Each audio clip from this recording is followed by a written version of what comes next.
Chapter 440. As the saying goes, people are afraid of being famous as pigs are afraid of being fat. Tan Xiu used to be low-key due to his character. But now, he finally tasted the bitter fruit of being famous. Walking on the campus road, he was being pointed at by people. Some bold ones even came over to strike up a conversation, and many girls even boldly confessed to him. In the classroom, he also became the focus, and everyone's topic of discussion was almost inseparable from him. In addition, what made Tang Xiu feel helpless was that when he wanted to leave the campus and go outside, he was blocked by the media before he could even reach the campus gate. Had it not been for his brothers covering him, he would have been blinded by the flashes of the cameras. The only thing that made Tan Xiu somewhat satisfied was that Han Qingwu, the teacher in charge, had taken a leave of absence, and her class was replaced by another English teacher. In the male dormitory, Tan Xiu forced a smile and turned off his mobile. Just answering the phone gave him a headache. Looking at the three gloating guys around him, Tan Xiu listlessly sat on the chair and said, "Who's going to buy me dinner? I really can't go out." Xue Chao was a simple and honest man. Upon hearing Tan Xiu's words, he immediately said, "I'll buy it for you. What do you want to eat?" Tan Xiu indifferently waved his hand and said, "Anything is fine as long as I can fill my stomach. Also, when our dormitory is about to close, I'm going to sneak out. I've already informed the teacher today, so I'll be studying by myself in the next few days." The three of them looked at Tan Xiu with some sympathy. Yu Kai threw Tan Xiu's Land Rover's key to him and said with a smile, "Since you want to sneak out, I think it's better to drive out. I heard that the current internet celebrities are actually no different from those big stars. I didn't believe it at first, but now I finally know that the attraction of internet celebrities is no less than those big stars. Speaking of which, internet celebrities are also different from big stars. I have no interest in becoming an internet celebrity or a big star." Tan Xiu forced a smile and said, "If it's possible, I'd like to give the opportunity to become famous to you." Yu Kai burst into laughter and said, "You deserve it. Who asked you to have such an outstanding performance in the freshman welcoming party? Even the limelight of the superstar Zhang Xinya has been stolen by you. If you don't become popular, who will?"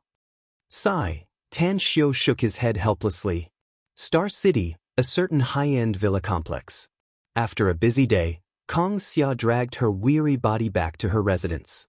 She took a comfortable bath, put on clean pajamas, and poured herself a glass of red wine out of habit. While tasting the wine, she grabbed her laptop and curled up on the sofa to surf the web. "Boss, open the door, open the door." Andy's voice came from outside the villa's courtyard. Kong Xia was startled. Although the villa she lived in and Andy's villa was only tens of meters away, Andy rarely came to find her in such a hurry. After opening the courtyard door with the remote control key, Kong Xia looked at Andy, who rushed into the villa and rushed to her room on the second floor. She couldn't help laughing and said, "Did the sky just fall down? Look at your anxious and panicked look." Andy raised her hand to interrupt Kong Xia. She pointed to the laptop beside her and said, "Boss, open the web browser now. You don't need to search anything, just look at the headlines." Headlines? With a confused expression, Kong Xia opened the web browser according to Andy's instruction. She immediately saw the news content at the top. At the freshman welcoming party of the University of Shanghai, a heaven-defying musical deity appears to be playing the zither and singing. After Kong Xia clicked it, a clear photo suddenly appeared in front of her. The photo was of a handsome young man sitting in front of a zither and playing. This, isn't this boss?" Kong Xia abruptly raised her head and looked at Andy. Andy nodded heavily and said, "Yes, it's our boss." Scroll down to the bottom. There's a video of our boss playing the zither and singing. Pay attention, you must concentrate and listen to our boss's performance. You will be shocked. Kong Xia clicked the video and quietly enjoyed it. Along with the sound of the zither, Kong Xia was instantly attracted by the wonderful musical notes. Unconsciously, her whole mind was immersed in the zither's sound. Even the world in front of her seemed to change. The song came to an end. Kong Xia slowly opened her eyes. When she subconsciously wiped the tears on her face, she looked at the dazed Andy and murmured, "Boss's zither music and the song he sang. It's like there's some kind of magical power. It's inconceivable. It's really inconceivable. Andy came back to her senses and said, "Boss, our boss is famous now. It's not only the headlines of this web browser, but the entire internet is also in chaos. The headlines of major web browsers, the front pages of various forums, and even the video in chat tools have been forwarded. According to the statistics of some people, the video of our boss playing the zither and singing has been forwarded more than 10 million times." Hiss. Despite Kang Xia's strong willpower, she still couldn't help but gasp after hearing Andy's words. Tens of millions of times of the video being forwarded had almost reached the limit of some of the most important videos in the country. She simply couldn't imagine how many people would like and comment on the video after it was forwarded tens of millions of times. Thinking up to there, Kang Xia immediately opened some forums. When she saw the number of comments and likes on those forums, her mouth fiercely twitched a few times. She looked at Andy with a strange expression. Boss is awesome, isn't he?" asked Andy with a smile. "Awesome. He's really awesome." Kang Xia forced a smile. "But I can guess that our boss is also having a headache now, a very big headache." "That's right." Andy giggled and said, "Our boss has always been low-key, yet he inexplicably became an internet celebrity. I'm sure he's very depressed right now. Maybe he's hiding somewhere now." Kang Xia took out her mobile and dialed Tan Xiu's number.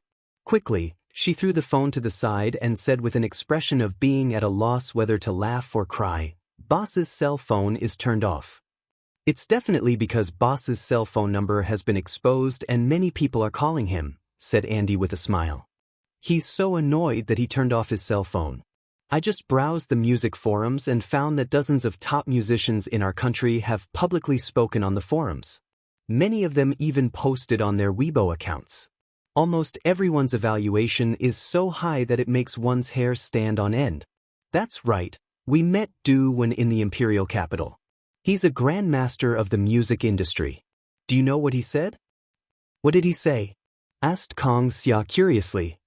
"He said that he once thought that he was already standing at the pinnacle of music and that it would be very difficult for him to make another breakthrough in his life. He even said that he couldn't find a direction to make another breakthrough. But after watching this video and listening to our boss's zither playing and singing, he realized that he was just a frog in the well. He realized that he was still very poor in music. He even publicly said that if boss is willing to accept him as an apprentice, he's willing to worship our boss as his master." This, Kang Xia was scared stiff. It must be known that Du Wen was a big name in the music industry. Even if she wasn't a person in the music industry, his name was simply like a thunderclap reverberating in her ears. Such a powerful figure, a great figure who had been immersed in music for decades, unexpectedly publicly said that he wanted to worship the boss as his master? Old boss was also amazing and heaven-defying, wasn't he?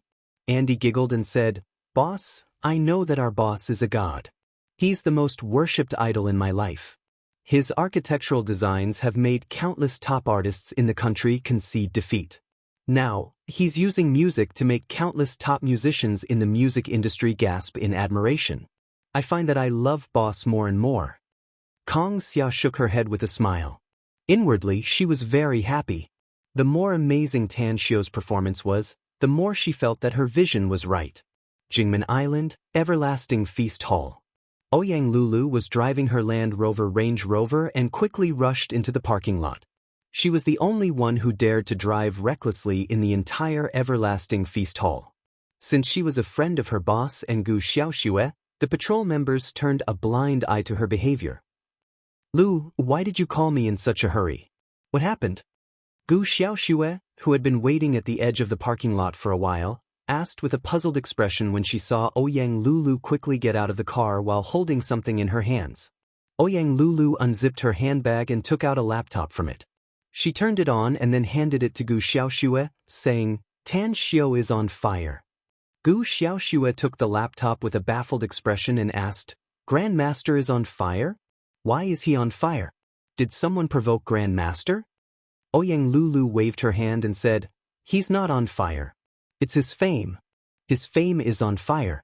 Just open a web browser and look at the headlines." Upon hearing it, Gu Xiaoxue followed Ouyang Lulu's instruction and opened a famous web browser. After looking at the headlines for a minute or two, her expression turned strange. However, after watching the video and listening to Tan Xiu's zither playing and singing, her eyes turned red. She silently looked up and said, "That's right. He's indeed Grand Master. It's him, but he's really amazing." Ouyang Lulu sighed. His zither playing and singing are simply godly. He has become a big star now, and many people worship him. A trace of a smile appeared on Gu Xiaoxue's face as she said, "Grand Master is very amazing. No matter what kind of sensation he creates, I think it's normal. Also, I suddenly realized that Grand Master is very handsome." Ouyang Lulu couldn't help laughing and said, "He's very handsome. Anyways, I've decided to go to Shanghai to find him." "You want to go to Shanghai?" Gu Xiaoxue curiously asked. "Why are you looking for Grand Master?" Ouyang Lulu said, "I'm going to chase after a star. Besides, I've been doing something recently and the preparation is almost done. I think I'll be able to finish it in a few days and then go to Shanghai." "What exactly are you preparing for?" asked Gu Xiaoxue. "I've updated 4 chapters this morning and only got 40 monthly votes. The recommendation votes are also not satisfactory. Brothers and sisters, don't be so ruthless. Quiet Night has been writing all night long for today's eruption. I'm begging for a monthly vote support." Chapter 441. Ouyang Lulu acted mysteriously and ultimately didn't say the answer. Gu Xiaoxue was well aware of Ouyang Lulu's character. Since she didn't want to say it, she was afraid that Ouyang Lulu wouldn't tell her no matter how hard she asked. Therefore, she could only put the confusion at the bottom of her heart. "Have you had dinner tonight?" Gu Xiaoxue was in a good mood, so she looked at Ouyang Lulu and asked. "Nope." Ouyang Lulu giggled. "I only read the news about Tan Xiu. Boss Gu, are you going to treat me to a big meal?" "Come with me," Gu Xiaoxue said with a smile. "I'll prepare a special dish." 2 days later, a streamlined private plane took off from Jingmen Island's airport and landed at Shanghai's airport. Ouyang Lulu, who had a well-proportioned and perfect figure, was wearing a camouflage uniform and a cap. She also wore a pair of black sunglasses on her beautiful face. Her whole body gave people a wild and beautiful feeling. Behind her, in addition to the 4 cold-looking bodyguards, there were also 5 or 6 of her trusted men. Under the watchful eyes of countless people, a group of people left the airport exit. Bus. A woman in her 30s with short hair and looking energetic was waiting outside. Upon seeing Ouyang Lulu's group, she immediately came to greet them. Ouyang Lulu nodded and walked outside while asking, "How's the arrangement in Shanghai? Have you prepared all the information about that high-class club?" "It's almost ready. We're just waiting for you to come and negotiate with the other party, boss." The short-haired woman was called Keely. She was very capable in her work and was quite valued by Ouyang Lulu. Of course, the most important thing was that Keely was very bold. She even helped Ouyang Lulu manage the casino on the Paradise Club cruise ship in Jingmen Island for several years. With her special means, she helped Ouyang Lulu earn a lot of money. Ouyang Lulu nodded and said, "I see. Let's slow down first. While we're investigating the other party, they should also be sending people to investigate us. Let them investigate me. I hope they can investigate me thoroughly. Otherwise, negotiating with them won't go smoothly." "Alright." Keely nodded. In the parking lot, 6 Audi cars lined up. As the group arrived, the 6 drivers opened their doors and looked at Ouyang Lulu with awe. "Give me the key." Ouyang Lulu came to the front of the pilot and stretched out her hand. The driver was stunned. Although there was a bit of confusion in his eyes, he still pointed to the control panel in the car and said, "Boss, it's in the car." Ouyang Lulu nodded. After sitting in the driver's seat, she reached out to close the door. Under everyone's different expression, she slowly rolled down the driver's window and said, "You go to your residence first. I won't be going back today. There are some other things I need to deal with. Tomorrow afternoon, we have a meeting." "All right." The others nodded in agreement.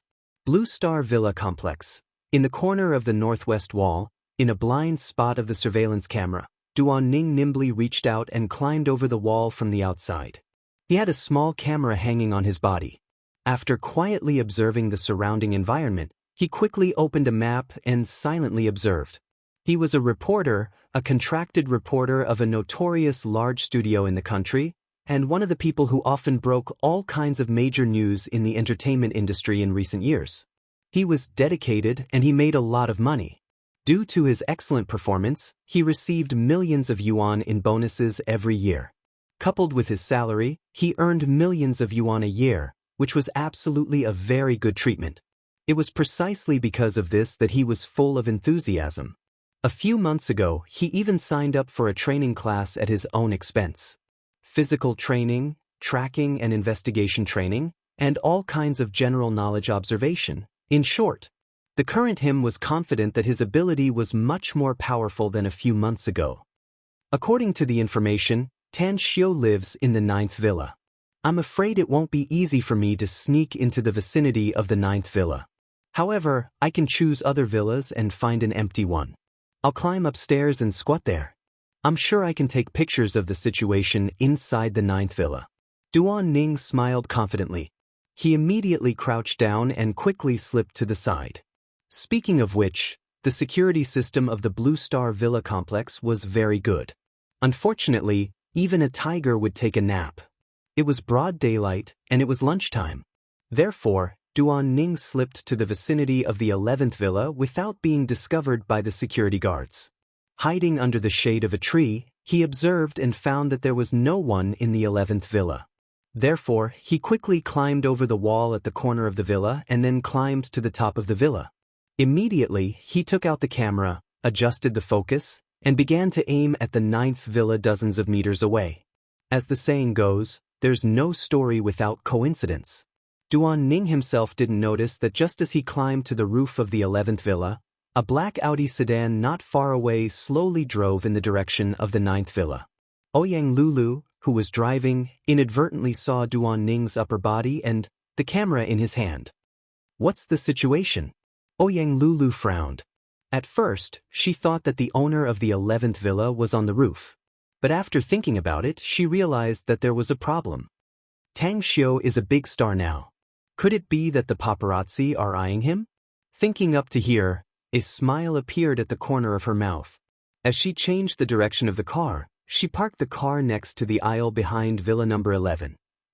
Watching the two security guards walk over and disappear into a corner not far away, she quickly opened the car door and observed for a moment. When she found that there was no one around, she deftly climbed over the wall and learned from Duan Ning, climbing along the water pipe to the top of the building. Her movement was very light, and Duan Ning didn't even notice her when she climbed to the roof. Don't move. A sharp knife was pressed against Duan Ning's back. A faint fragrant wind drilled into Duan Ning's nostrils. His body suddenly turned stiff, and a chill grew inside his heart. Who are you? Who I am is not important. What's important is who are you? Ouyang Lulu sneered. Duan Ning slowly raised his hands and turned around. When he saw Ouyang Lulu, his expression slightly froze, and his eyes revealed a stunned look. He had seen many beauties, but those that could be compared to this soul-stirringly beautiful girl in front of him could be counted on one hand. It was Ouyang Lulu's appearance that made Duan Ning's hanging heart calm down. He said with a smile, "You're very beautiful, Mississippi. You're the most beautiful woman I've ever seen. But what are you doing in my house in broad daylight?" Your house? A trace of a smile appeared on the corner of Ouyang Lulu's mouth. She knew that this matter was not simple after seeing the camera. So she didn't believe Duan Ning's words at all. She carefully looked at Duan Ning and sneered, "If this is your house, then this entire villa complex is my turf. Cut the crap and tell me your name. How long have you been working as a paparazzi?" Duan Ning forced a smile and said, "I'm wrongly accused. This villa is really my house. The property certificate is in the study room on the 2nd floor. How about you come down with me and I'll show you the property certificate?" "That's right, I'm Duan Ning, a businessman. My hobby is photography." Ouyang Lulu sneered, "I believe you. So just think that I broke into a private residence illegally." Duan Ning said, "Beauty, you'll be detained if you break into someone's private residence illegally.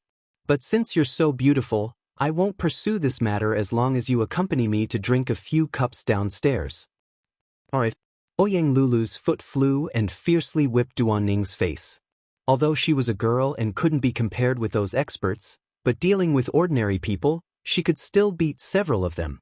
Her swift and fierce foot whipped Duan Ning's face, directly smashing him to the ground. Bastard! Duan Ning cursed inwardly as he dizzily crawled up. His eyes no longer looked at Ouyang Lulu with amazement, but full of anger.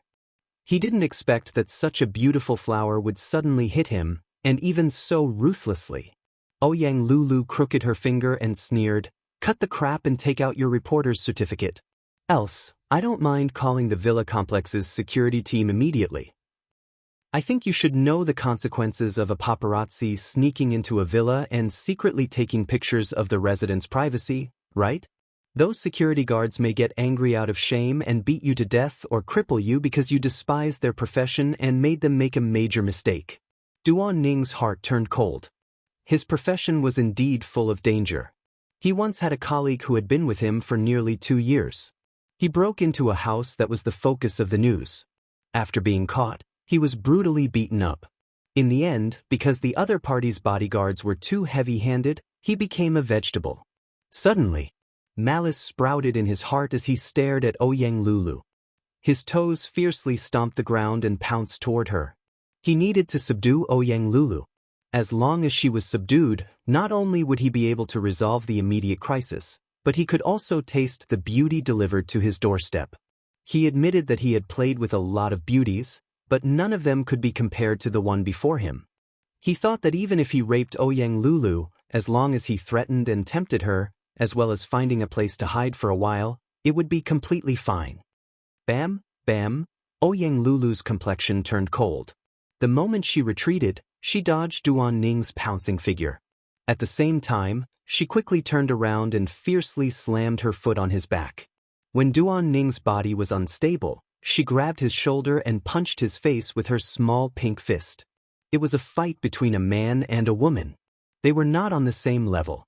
The difference was not that the man was strong and the woman was weak, but the woman was strong and the man was weak. Even though Duan Ning had gone through several months of training, he was still far from being Ouyang Lulu's opponent. He was beaten very miserably. However, what made Duan Ning sullen was that he could only curl up on the ground like a shrimp. Both of his hands held his head and constantly twitched. He didn't dare to scream, for fear of attracting the security guards. Chapter 442. A few minutes later, Ouyang Lulu looked at the bruised and swollen Duan Ning lying motionless on the ground like a dead dog. A smile appeared on the corner of her mouth. Her last blow had directly knocked Duan Ning out. Suddenly, a cunning glint flashed in her eyes as she glanced at the roof and found a brick in the corner. She picked it up and smashed it. After that, she picked up a small brick and aimed at the glass window of Villa number 9 dozens of meters away and smashed it with all her strength. In the study room of Villa number 9, Tan Xiao was quietly studying his professional textbook. Because of the recent Guqin playing and singing video, he could only hide here every day. Therefore, he had decided to take advantage of this time to study well and strive to master all the professional knowledge in the textbook as soon as possible. The sound of the glass being smashed made him dumbfounded. When he put down the book and came to the balcony window on the second floor, a strange expression suddenly appeared on his face as he looked outside through the glass window. He saw Ouyang Lulu, wearing a camouflage outfit, standing on the edge of Villa number 11's roof in a graceful and valiant manner, looking at him with her hands behind her back and a smile on her face. "Hey, what the hell are you doing there?" Tan Xiao was at a loss whether he had to cry or laugh loudly. Ouyang Lulu didn't answer him and just waved at Tan Xiao. Tan Xiao hesitated for a moment before he immediately left the house. When he came to Villa number 11's courtyard, he found that the door was locked, so he frowned and jumped over the wall.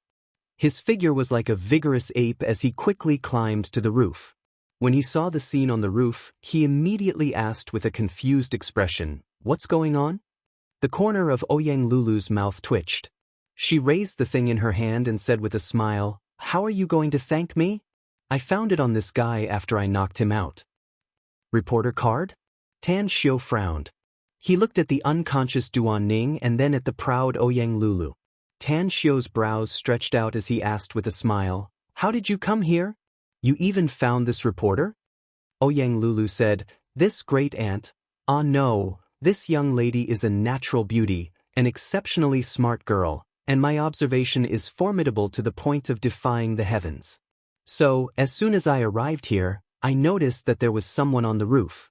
I didn't pay much attention to it at first, but when I saw the camera, I thought about it for a while and felt that there was a problem. You're a big celebrity now, and someone pointed a camera at your villa. It would be strange if they didn't secretly take pictures." Tan Xiu gave a thumbs up and asked, "Lulu, what I'm most curious about is, how did you know I live here?" "Ah, Gu Xiaoxue." Ouyang Lulu giggled. Tan Xiu suddenly understood and smiled. "Let's go. I'll contact the security team later and let them handle it." Ouyang Lulu quickly said, "Reward, reward. Don't tell me that you still owe me a lot of big meals." "What reward do you want?" Tan Xiu laughed involuntarily. Ouyang Lulu proudly said, "I want to learn martial arts from you." Tan Xiu stared blankly as a hesitant expression appeared on his face. Learning martial arts was, in fact, nothing. But if he wanted to learn powerful means, he could only cultivate. Furthermore, every single one of the cultivation techniques that he had mastered was very powerful. Therefore, once he taught them to Ouyang Lulu, then if Ouyang Lulu passed them on to the Ouyang family in the future, "Is it difficult for you, Tan Xiu?" Ouyang Lulu asked. Tan Xiu's mind was racing. 10 seconds later, he finally shook his head and said, "It's not difficult. Since you want to learn it, then I'll teach you." Tan Xiu believed that it wouldn't be a problem as long as he could control the level of a simple cultivation technique. For example, the first or second level of leisure kung fu. Since Ouyang Lulu wanted to cultivate, then he would let her cultivate. At her current age, it would be very difficult for her to have high achievements without the assistance of huge cultivation resources. "Tan Xiu, are you really willing to teach me?" Ouyang Lulu's eyes lit up. She knew that many of the people in the Everlasting Feast Hall were martial arts experts. Even her good sister, Gu Xiaoxue, was a very powerful expert. The power Gu Xiaoxue used outside the Tang family's ancestral residence in the imperial capital was still vivid in her mind. Her heart was filled with the desire to learn. "Yes, I will," said Tan Xiu. "Can the martial arts you teach me reach Gu Xiaoxue's level?" Ouyang Lulu quickly asked. "You know Gu Xiaoxue's strength?" Tan Xiu frowned and stared blankly. "I know." Ouyang Lulu heavily nodded. "When you were unconscious in the Tang family's residence in the imperial capital, Sis Shui personally knocked down a lot of guards. She's like a martial arts expert, very, very powerful." Tan Xiu suddenly understood and lightly smiled. "If you have good aptitude and are very diligent, you can also reach her level." "That's great." Ouyang Lulu was pleasantly surprised. "Tan Xiu, I love you to death." Having said that, she opened her arms and was about to throw herself at Tan Xiu. Tan Xiu quickly waved his hand and pushed her away. With an expression of being at a loss whether he had to cry or laugh, he said, "I'm just teaching you some skills. You don't need to throw yourself at me. Let's go. There are reporters here, and there may be some in other places. It's better for us to be exposed less outside." "Unless what?" asked Ouyang Lulu with a smile. "Unless you're willing to be like me, to have people pointing at you wherever you go, to have people confessing to you, to be surrounded by reporters, and even to be secretly photographed by paparazzi like now," said Tan Xiu snappily. His words, Ouyang Lulu shuddered after hearing it. Shivering, she shook her head and said, "Forget it. I have no interest in becoming a star. If I become like this, I'll definitely collapse. But then again, I seem to admire you even more. Under such circumstances, you are still able to stay here safely." Tan Xiu helplessly said, "I can't dig a rat hole to crawl into if I'm not here, can I? You don't know that someone specially sends me my meals every day. I can't even go out." Suddenly, his expression slightly moved as he suddenly recalled something. Then he said, "Let's go back." Quickly, the two of them came to Villa number 9. After Tan Xiao strode into the study room, he grabbed the mobile phone on the desk and dialed Chi Nan's cell number. Chi Nan, investigate for me. Find out who spread the news that I live in Blue Star Villa Complex, said Tan Xiao in a deep voice. What happened, boss? Chi Nan's inquiry came from the phone. Some reporters sneaked into Blue Star Villa Complex to secretly take pictures of me, said Tan Xiao. I wouldn't have known that there were reporters around if it wasn't for a friend who came over and accidentally found me. So investigate for me. I want to know how the news that I live in Blue Star Villa Complex was spread out. Don't worry, boss. I'll definitely find out. There was a bit of murderous aura in Chi Nan's tone. After finishing the call, Tan Xiao looked at Ouyang Lulu, who was leaning on the door. He then turned around and said with a forced smile, "Those paparazzi are really all-pervasive nowadays. Now I finally understand the troubles of those big stars. I heard that you performed on the same stage with the big star Zhang Xinya a few days ago. How was it? You didn't get charmed by that little vixen, did you? Lulu, Zhang Xinya is your friend, right?" Tan Xiao was at a loss whether he had to cry or laugh. "You don't need to say that about her." Ouyang Lulu giggled and said, "I'm just kidding. I got the news that Xinya's concert is tomorrow. Let's go see it together, shall we?" Pointing to his face, Tan Xiao helplessly said, "Do you think I can leave this villa complex with my current appearance? Who knows how many reporters are waiting outside now?" "Don't worry." Ouyang Lulu giggled. "Who can recognize you if we go out in disguise? Besides, if you're really annoyed, you can directly hold a press conference and tell the world not to bother you." Tan Xiao rolled his eyes. He originally planned to let time dilute everything. But if he followed Ouyang Lulu's suggestion, the storm caused by his zither playing would not only not cool down, but would instead become bigger and bigger. Of course, he didn't know that it had already become a big issue. Nearly more than half of the country's population of more than 1 billion had seen his video and listened to his immortal songs. "All right, tell me your purpose in coming to Shanghai," Tan Xiao said. "I don't believe you just came here to see if I'm annoyed to death by others." Ouyang Lulu giggled and said, "The day after tomorrow, you're going out with me. I'll give you an unexpected surprise." "What surprise?" Tan Xiao was confused. "Don't ask," Ouyang Lulu said with a smile. "In short, I guarantee that the surprise I'll give you will make you unable to sleep for 3 days and 3 nights. Tan Xiao forced a smile and said, "I'll be tired to death if I can't sleep for 3 days and 3 nights. Forget it. Don't tell me." Ouyang Lulu burst into laughter. There was a wild nature in her. Her carefree laughter expressed her bold and unrestrained manly aura. Mixed with her seemingly delicate and beautiful appearance, it formed a special charm of a woman. Despite being accustomed to seeing beauties, Tan Xiao was attracted by Ouyang Lulu at this moment. "Tan Xiao, I'm going to call Xinya and ask her to have dinner with us tonight." Ouyang Lulu turned around and left the study room. Tan Xiao shook his head with a smile and followed her out. At noon, after eating the lunch sent by Chi Nan, Tan Xiao and Ouyang Lulu randomly picked an ordinary cultivation technique to impart to Ouyang Lulu. However, the cultivation technique he imparted was only the lowest 2 realms. If Ouyang Lulu couldn't even cultivate to the peak of the 2nd realm, then he didn't need to care about her later. As for Chi Nan, after sending the meal, she didn't stay here and continued to investigate how the reporters knew that Tan Xiao lived here.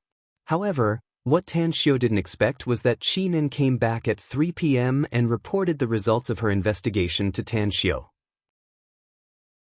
Chapter 443. As the saying goes, all the hustle and bustle in the world is for the sake of profit. What Tan Xiao didn't expect was that the security guards in this upscale villa complex would be so easily bribed. For only 20,000 yuan, they gave his mobile number and specific address to the paparazzi. What a human heart! Tan Xiao sighed deeply. He then looked at Chi Nan and said, "How did the villa complex's staff deal with the security guard?" "Fire him. That's the most they can do," said Chi Nan. "Since my information has been exposed, that's the only thing they can do." Tan Xiao nodded. "But what about that reporter?" Chi Nan said, "He's been detained for breaking into private houses and secretly taking pictures of other people's private matters." The police are now contacting the owner of Villa number 11 and asking them to come over to check whether anything in the villa has been stolen or not. Tan Xiao squinted his eyes and asked with a smile, "Is there anyone from the police guarding Villa number 11 now?" "Yes, and the villa complex's security guards." Qi Nan nodded. Tan Xiao nodded and said, "I'll give you a mission. Sneak into Villa number 11 without being noticed by the police and security guards and steal some valuables. Since that paparazzi is notorious, then let him stay in prison for a few more years." Qi Nan's eyes lit up. She immediately nodded and left. 10 minutes later, Qi Nan jumped over the wall and came back. She put a box in front of Tan Xiao and said with a smile, "Boss, I've completed the mission. I've opened the safe in Villa number 11. There's not much cash inside, but a lot of gold and silver jewelry. That's right, I also found some special things." "What special things?" Tan Xiao was confused. Qi Nan pointed to the black box and said, "Everything is inside. You can have a look yourself, boss." Tan Xiao opened the box and poured the contents directly on the coffee table. Aside from a few stacks of 100 yuan bills, there were also a lot of gold and silver jewelry, and even a few diamonds. All of them were at least 5 carats. However, Tan Xiao was not very interested in these things. What he was most interested in were a few other things.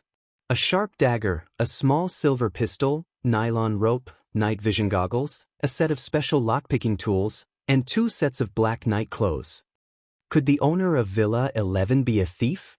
Tan Xiao didn't know whether to laugh or cry as he fiddled with these things and couldn't help but say, "I think so," said Ouyang Lu.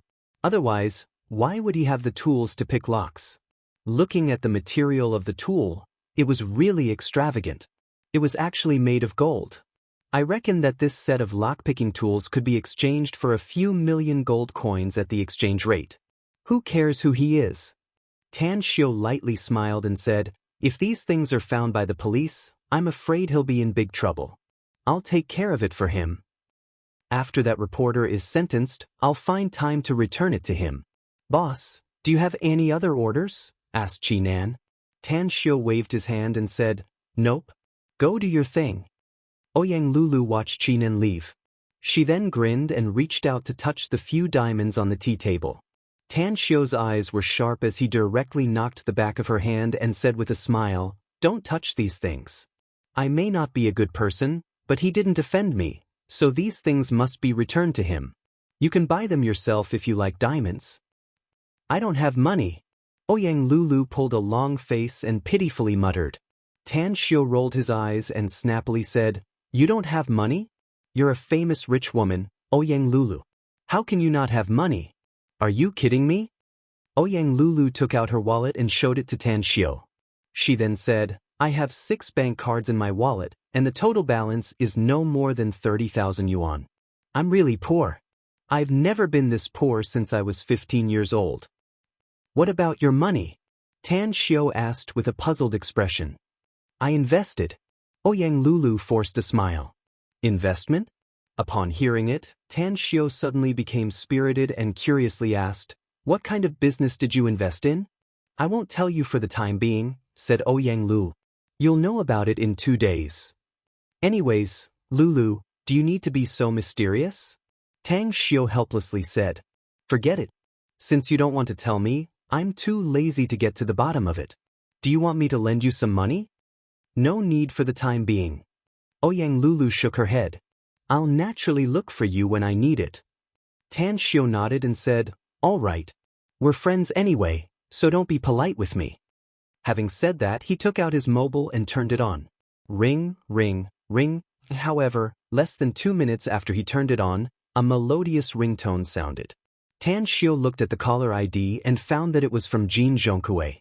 He immediately pressed the answer button and said with a smile, "Old brother Jin, are you looking for me?" Jin Zhongkue forced a smile and said, "Brother Tang, you finally turned on your phone. I've been calling you since yesterday. I've called you nearly 100 times until now. How is it? The feeling of being a star is not bad, right?" "Old brother Jin, you're joking," said Tan Xiao helplessly.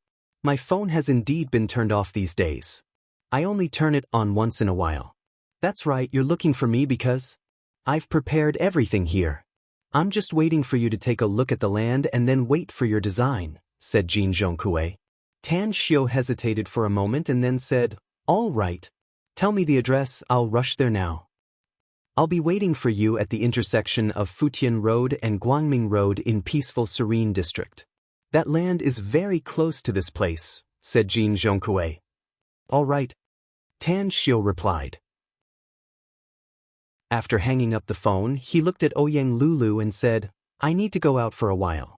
Where are you going? Asked Ouyang Lulu. I've been discussing business cooperation with a friend recently, said Tan Xiu. I'm going to see him and take a look at a piece of land. Asked Ouyang Lulu with an astonished expression. Business cooperation? Kind. Real estate. Tan Xiu said with a smile. Upon hearing it, Ouyang Lulu suddenly became interested and smilingly said, Tan Xiu, I'll go with you. If you personally draw the architectural design, my Ouyang family also intends to invest in it. Don't make a fuss. Tan Xiu said with a smile. The shareholders of this cooperation have already been decided.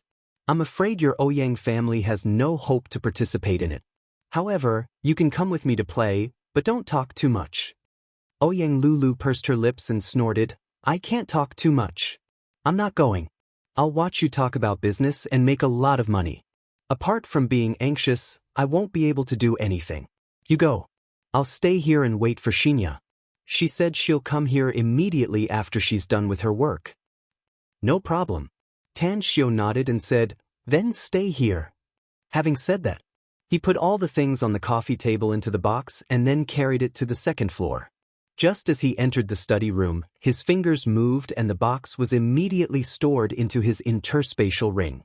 Tan Xiu simply changed his clothes and bid farewell to Ouyang Lulu before driving away. It was already an hour later when he arrived at the appointed place with Jin Xingkue. Brother Tang. Jin Xingkue, along with a man and a woman, was waiting on the roadside. Upon seeing Tan Xiu coming down from the car, he quickly greeted him with a smile.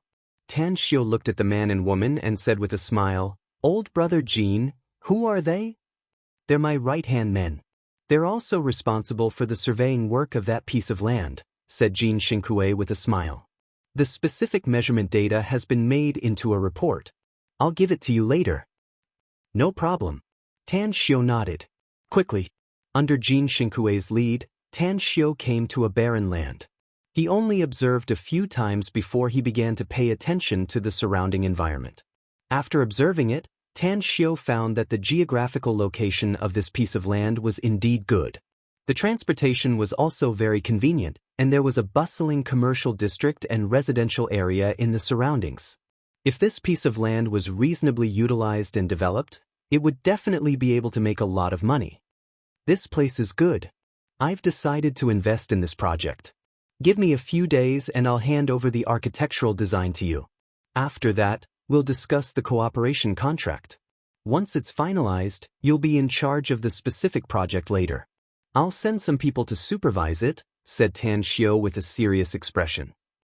Supervision? Jin Xingkue hesitated. Don't worry, Tan Xiu said with a faint smile. Your people will have the final say in the construction of the project. The supervision I mentioned is only aimed at two aspects. One is the financial aspect, and the other is the quality of the project. They won't affect the construction of the project. If they find any problems, they'll report to me immediately. Jin Xingkue smiled. No problem. Jin Xingkue smiled. The smile on his face receded a lot. He hesitated for a moment and then said, Brother Tang, there's something I don't know whether I should tell you now or not. Just say it. Tan Xiu said. Actually, my company has encountered some troubles recently. If we don't solve this problem, I'm afraid it will be difficult to start the project in the near future even if I get your architectural design. Jin Xingkue said. Tell me, what kind of trouble is it? Tan Xiu curiously asked. Have you heard of the Jindi Group? Jin Xingkue forced a smile. It's also a company that specializes in the real estate business. I've never heard of it. Tan Xiu shook his head. Jin Xingkue stared blankly for a moment before he immediately nodded and said, The Jindi Group's boss is called Yiwenhe. He's rich and overbearing, and he's not inferior to me. We had some conflicts because of a project before. It's nothing at first since people of the same trade are enemies. But there were some conflicts between us in order to get this piece of land. Although this piece of land was eventually taken by me, Yiwen-ha still harbors a grudge against me. In fact, I've already prepared for the development of this piece of land. I even bought some building materials and sent them here. But recently, a group of youths from the underworld often come here to cause trouble. I've sent some people to inquire about them, and they're all instigated by Yiwen-ha. Chapter 444. Tan Xiu's brows deeply furrowed as he indifferently said, "What do you mean? Once we start the project, will we encounter the same problem?" Jin Xinghui smiled bitterly and said, "Although I can't be 100% sure, the possibility is very high." Tan Xiu nodded silently. Now that Jin Xinghui had mentioned this matter, he was very satisfied. After all, the two sides had not really signed the contract and started working together. If he hid this matter, it would not be right to talk about it once they started working. Let's put this matter aside for now. If this kind of problem occurs during the construction, let me know and I'll solve it. Jin Xinghui's eyes lit up as he rubbed his hands and said, "Please don't blame me, Brother Tang. I have no choice but to tell you. If I fall out with him, let's not talk about whether there will be any big problems, just the construction will be delayed." Tan Xiu smiled and said, "I'm already very happy that you can tell me now. Let's not talk about this anymore. Tell me the measurement of this piece of land. I'll go back and prepare it later." "All right." Jin Xinghui gestured to the woman beside him. The woman immediately opened her briefcase and handed a document to Tan Xiu. Tan Xiu took it and said, "Then I'll go back first." Jin Xinghui quickly asked, "Brother Tang, are you not going to have lunch with us?" Tan Xiu waved his hand and said, "No, I have something else to do." Subsequently, Tan Xiu drove back to the Blue Star Villa complex. Just as he entered the house, he saw Ouyang Lulu and Zhang Xinya walking out of the house arm in arm. The two women had smiles on their faces, and it was clear that they were in a good mood. "Superstar, we were just wondering if you would come back for lunch. The Everlasting Feast Hall's manager Qi personally delivered the food and it's already in the dining room," said Zhang Xinya with a smile. Tang Xiu locked the door and smilingly said, "Don't make a fuss. You're the real superstar. I just got a false reputation due to a freak combination of factors. I'm afraid that nobody will remember me in a few days." "I guarantee that I won't," said Zhang Xinya with a charming smile. "Also, this time, I want to invite you to be my special guest and participate in my concert tomorrow night." Upon hearing this, Tan Xiu quickly waved his hand and shook his head, saying, "No, no, no. Please spare me. If I were to be a special guest at your concert, I'm afraid the next day's headline would be me again. I've been living in an abyss of suffering these past few days. If this continues, I'll definitely go crazy." "I really don't get it, Tang Xiu," said Zhang Xinya with a charming smile. "Others will resort to unscrupulous means just to become famous. But you're very averse to being famous. Why is that?" Tan Xiu said, "Because I like a peaceful life. I don't like to be the center of attention wherever I go. Quietly making a fortune, that's the life I like the most." Zhang Xinya couldn't help laughing and said, "Your way of thinking is very special. But that's right. You have the ability. Even if you don't use your fame, you can still make a fortune. Big boss, big tycoon, can we go in and eat now? I'm afraid the fragrant dishes will be cold if we wait any longer." "Let's go eat then," Tan Xiu said with a faint smile. Delicious food and beautiful women. With the two accompanying each other, Tan Xiu ate to his heart's content. After he had eaten and drank to his heart's content, the two women pushed him out of the restaurant with the excuse of cleaning up the leftovers. Just as Tan Xiu turned on his mobile, he received dozens of missed calls and several text messages. After a rough look, Tang Xiu's complexion slightly changed. There were a few missed calls from Yuan Chuling, and one of them was a text message. Without hesitation, Tan Xiu dialed Yuan Chuling's number and asked in a deep voice, "What's going on? How did you get injured?" "The gym is being renovated, and some people came to make trouble." Yuan Chuling forced a smile and said, The other party has a lot of people, and some of them are tough. We couldn't beat them. Where you now? Asked Tan Xiu in a deep voice. The First People's Hospital of Shanghai, said Yuan Chuling. Tell me the specific room number. I'll go there now, said Tan Xiu. Immediately, Tan Xiu came to the door of the restaurant and said in a deep voice, I have an urgent matter to attend to. Please help yourselves. After that, he didn't wait for Zhang Xinya and Ouyang Lulu to ask loudly. He went straight to the courtyard, started the car and drove outside. It took him more than half an hour to arrive at the First People's Hospital of Shanghai. Although it wasn't his first time here, and he also knew the director of the First People's Hospital of Shanghai, he didn't disturb anyone and appeared in the ward where Yuan Chuling lived on the 6th floor of the inpatient department. At this time, there were 3 young men lying on the 3 beds in the ward. Except for Yuan Chuling, who was half lying, the other 2 were even wearing oxygen masks. Tell me the details.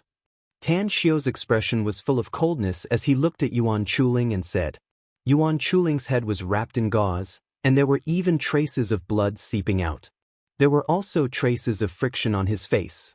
His arm was also in a cast, and he looked very miserable. Boss, we're screwed this time. Our gym has just started to be renovated. I found another renovation team before, but they asked a very high price, so I didn't cooperate with them. As a result, on the 2nd day of the gym's renovation, that group of people came to our door. Not only did they obstruct the workers from working, but they also asked me to pay for their mental damage. As a result, we fought because of a disagreement. You saw that my 2 classmates were injured, and their injuries were worse than mine, said Yuan Chuling with a bitter face. Tan Xiu took a deep breath and asked, How are they? Yuan Chuling said, Their lives are not in danger, but their injuries need some time to recuperate. What's troublesome now is that the school will punish us or expel us because of our truancy. That would be the end of us. Don't worry about the school. I'll find someone to help you deal with it, said Tan Xiu. Tell me the information about that engineering team. Yuan Chuling stared blankly for a moment and quickly said, Boss, I know you know some kung fu, but don't go looking for them. Only a small part of the people who beat us are from that engineering team. The rest are obviously youths from the underworld, and 2 or 3 of them are tough guys who obviously know kung fu. Cut the crap and tell me quickly. Tan Xiu frowned. You don't need to care about other things. Yuan Chuling hesitated for a moment before he honestly told Tan Xiu about the other party's information. Afterward, Tan Xiu stayed in the ward for a while and then left. He was somewhat angry inside. After he came back from the immortal world, his first friend and also his closest friend was Yuan Chuling. Back when he was bullied in Xingxing No. 1 high school, he always stood up for him. Back then, when he was forced to transfer classes, Yuan Chuling also stood up without hesitation and wanted to leave with him. Even so, he faintly rejected the existence of friends and brothers in his heart. But since Yuan Chuling was sincere to him, he wouldn't just sit back and ignore this matter. Tan Xiu left the hospital and drove to the address Yuan Chuling told him, New Dream Renovation Company. The New Dream Renovation Company had a grand decoration, and there were unexpectedly 2 beautiful women in long skirts at the entrance to receive guests. They bowed to greet the guests who walked in. Welcome. Upon seeing Tan Xiu's arrival, the 2 women bowed and greeted him with a genial smile. With an indifferent expression, Tan Xiu stepped into the New Dream Renovation Company's door and saw the luxurious decoration inside, as well as the well-mannered employees. He secretly sneered inwardly. Oh, sir, is there anything I can help you with? A young man came to greet him and asked politely. There's a big deal that I need to talk to your boss in person, said Tan Xiu. The young man stared blankly and carefully observed Tan Xiu a few times. He faintly felt that Tan Xiu was somewhat familiar, but he couldn't remember where he had seen Tan Xiu. Immediately, he nodded and said with a smile, Please come with me. I'll take you to the VIP room to rest first, and then I'll immediately inform our manager. Tan Xiu nodded and followed the young man to the VIP room. After a few minutes of waiting, the VIP room's door was pushed open. A well-dressed middle-aged man looked at Tan Xiu with a smile on his face. He walked a few steps forward and greeted him with a smile. Hello, sir. I'm the manager of the New Dream Renovation Company. My surname is Lee. May I know how to address you, sir? The reason why I'm waiting for you is that the young man who brought me here is not high enough to contact your new dream renovation company's boss directly. Tan Shio waved his hand. But I can tell you that I have a big deal here. It's so big that your new dream renovation company may not be able to accept it. Hence, I need to talk to your boss face to face. Manager Lee slightly frowned and asked with a probing tone, Sir, may I ask what this big deal you're talking about is? The overall decoration of the entire luxury residential area, said Tan Shio in a deep voice. Manager Lee stared blankly and asked again, The luxury residential area you're talking about is? Let your boss come and talk to him, said Tan Shio indifferently. Manager Lee was silent for a few seconds before he slowly nodded and said, Sir, our boss has yet to return. Please wait here if you must see him. I'll immediately contact him and ask him when he can come back. Alright. Tan Shio took out a cigarette from his pocket and lit it up. After taking a deep puff, he nodded and said, Manager Lee carefully observed Tang Shio a few times. Even the cigarettes Tang Shio smoked, as well as the world-famous watch he wore on his wrist, were all taken into his eyes. Although he couldn't figure out Tan Shio's identity, he was sure that Tan Shio was definitely a rich man. Otherwise, it would be very difficult for ordinary people to own his clothes and world-famous watch. After the call, Manager Lee didn't directly return to the VIP lounge but quickly rushed to the entrance on the first floor. He looked at the fat boss who came down from the car. A smile appeared on his face as he strode forward to greet him and said, Boss, that big client is very young, but he seems to be rich. I know the watch on his wrist. It's worth millions. Chapter 445. Yi Wentao, the owner of the New Dream Renovation Company, was a rich and powerful man. He was the younger brother of the Jindi Group's boss, Yi Wenhe, with a domineering and exceptionally arrogant character. He liked to make friends with people from all walks of life and had earned a lot of ill-gotten wealth over the years. Who cares if he's really rich or not? Since he came to our door, we must peel off 3 layers of skin from his wallet. Manager Lee grinned and said, That's right, boss. Which of the customers who came to our New Dream Renovation Company didn't end up using our people? If that brat is tactful and gives us a really good project, then we'll be able to make a lot of money. Yi Wentao grinned. He raised his hand to touch his bald head and said, Take me to see him, then. I'm very curious now. What is this big project that he mentioned? Alright. Manager Lee took Yi Wentao to the VIP room on the 2nd floor. They entered the room. Yi Wentao's eyes then fell on Tan Shio, who was smoking quietly. His thick and short fingers touched his plump belly as he smilingly walked over and said, You're very young, little brother. I'm the owner of the New Dream Renovation Company, Yi Wentao. How should I address you, little brother? Yi Wentao? A cold light flashed in Tan Shio's eyes. He pointed to the sofa in front and said, Let's sit down and talk. Yi Wentao stared blankly for a moment before he couldn't help but burst into laughter. After sitting on the sofa in front, he smilingly said, Little brother, can you answer my question now? I don't want to answer your question now, Tan Shio said lightly. But I can tell you my background if you can answer a few of my questions first. The smile on Yi Wentao's face quickly faded away. His small eyes narrowed as he stared at Tan Shio for a few times. Then he slowly said, Ask away since you have questions. I won't hide anything if I can tell you. First question. You've killed people with your own hands, haven't you? Tan Shio said. And definitely more than 1 or 2. Yi Wentao abruptly stood up from the sofa with an ominous glint in his eyes as he shouted, Who the hell are you? Tan Shio replied indifferently, A gentleman keeps his word. You just said that you're willing to answer my question first. Yi Wentao was silent for a moment before he said, Little brother, you must be joking. I am a serious businessman. Why would I kill anyone?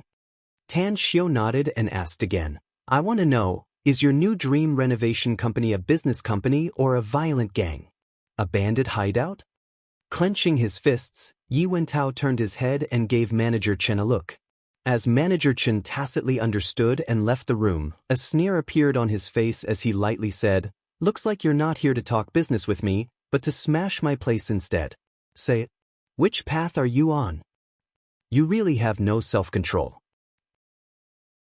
Tan Xiao shook his head and said, I just asked you 2 questions and you already showed such an expression. Since you want to know which path I'm on, then I'll tell you today. I'm indeed here to smash your place, especially on the path to smash your place. Yi Wentao shot a deep look at Tan Xiao.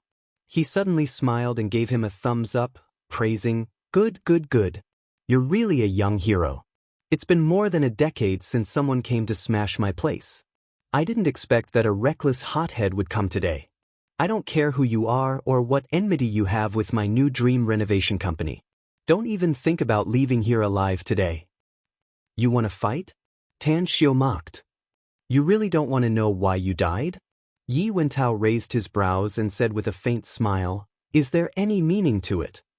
There's indeed no meaning to it, said Tan Xiao. I came here today to avenge someone. If you're a soft persimmon, it'll be boring for me to bully you. I'll give you 2 hours. I hope you can show me your trump card to make me cautious. The VIP lounge's door was pushed open again as 7 or 8 young men in suits and ties quickly came in from the outside. Tan Xiao had seen them in the lobby on the first floor before. Each and every one of them was well-dressed and pretended to be courteous. Now, they tore off their disguise and revealed their true ferocious faces. Yi Wentao didn't seem to be in a hurry to deal with Tan Xiao. Instead, he looked at Tan Xiao with a faint smile and said, Now, you should know that I'm not trying to scare you, right? Tell me, what's your background, brat? I hope you can say something powerful and scare me. I'll tell you since you want to know, said Tan Xiao. I'm a shareholder of the New World Fitness Center. New World Fitness Center? Yi Wentao turned his head and looked at Manager Li, asking, Do you know this fitness center? A chilling light flashed in Manager Li's eyes as he said in a deep voice, I know this fitness center, boss. It's just that it hasn't opened yet and hasn't even been renovated yet. Yesterday afternoon, A Yang brought his men to beat up the owner of this fitness center and the renovation workers they hired later. Now it seems that this brat is here to demand an explanation. You're wrong. I'm here to retaliate. Tan Xiao shook his head. You're here to retaliate? Manager Li burst into laughter. Just by yourself? Tan Xiao nodded and said, That's right. Just by myself. Manager Li stepped back and gave the authority to speak to Yi Wentao. Yi Wentao shook his head and a bored expression appeared on his face. He waved and said, Since you're a moron and want to suffer, then I'll fulfill your wish. I hope you can remember this lesson. Don't come out to act like a pretentious prick if you don't have the strength. Cripple him for me. Immediately, 7 or 8 strong youths rolled up their sleeves and strode toward Tan Xiao. Their fists, which were as big as a casserole, fiercely smashed toward Tan Xiao's head. Tan Xiao didn't rush to stand up. He just stretched his foot and kicked the ankle of the youth in the front, causing him to instantly lose his balance and fall toward Tan Xiao. At the same time, Tan Xiao reached out and grabbed the youth's shoulder. The youth screamed under the tremendous force as Tan Xiao easily threw him up and used him as a temporary weapon to fiercely sweep the other 3 youths. Bam bam bam. The 3 youths were kicked by the youth in Tan Xiao's hand and their bodies instantly fell backward. Tan Xiao instantly stood up. After throwing the youth in his hand to the 3 youths, his feet kicked the 3 youths' abdomen. The 3 youths were sent flying backward and nearly fell to the ground kneeling. Kill him! The other 3 youths' complexions greatly changed upon seeing this. One of them fiercely shouted and waved his fist toward Tan Xiao. Weak bitches! Tan Xiao glanced at them contemptuously and moved as fast as lightning. His fists were very fast, and the 4 youths only saw a blur in front of their eyes as their chests were hit by his fist. In just an instant, the 4 of them were sent flying backward.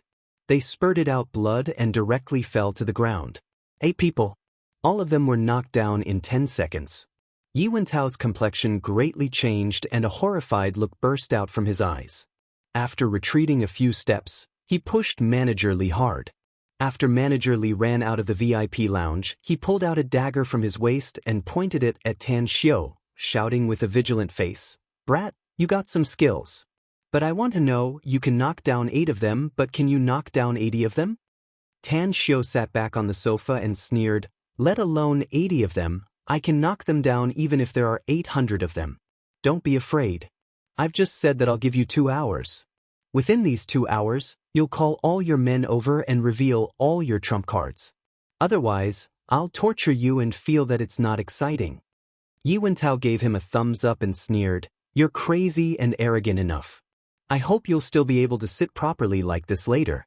Yi Wentao, have been in Shanghai for many years and I've seen a lot of people who are not afraid of death. But there are only a few who are more arrogant than you. You have piqued my interest." Tan Xiu shook his head and lit another cigarette. While smoking, he said, "After today, there will be no more people like you in Shanghai. I don't kill good people, but your hands are stained with a lot of blood, so you'll definitely die unless you agree to my request." Yi Wentao grinned and said, "I've seen your arrogance, brat. You won't get what you want. However, I want to hear what your request is." "No hurry," said Tan Xiu. "I'll tell you when you're at your wit's end." Yi Wentao sneered and put down the dagger in his hand. He took out a cigarette and lit it just like Tan Xiu did. He smoked while waiting. 2 minutes later, more than a dozen youths rushed into the VIP lounge. When they saw their 8 companions lying on the floor, their complexions greatly changed.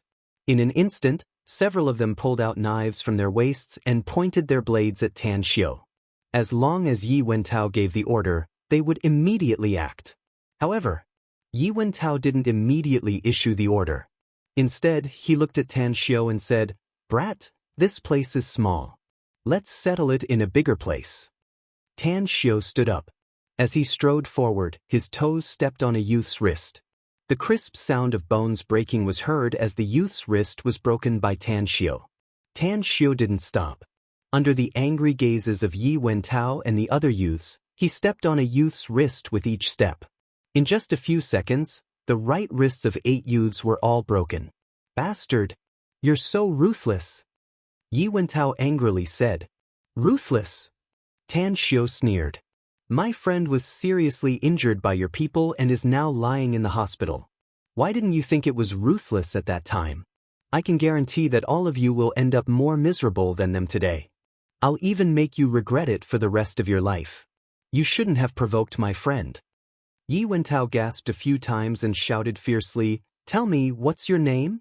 At this time, a youth holding a knife in front of Yi Wentao suddenly said aloud, "I know him, boss. His name is Tan Xiu, and he's a freshman at Shanghai University this year. I saw a video of him playing the zither and singing 2 days ago. First, I'll present the 3 chapters of Breaking Out for the Alliance Master. There are still 2 more chapters tonight. Then I still owe 10 chapters of Breaking Out for the Alliance Master. Brothers and sisters, please supervise me.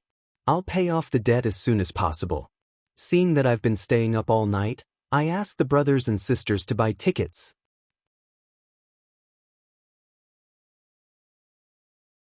Chapter 446.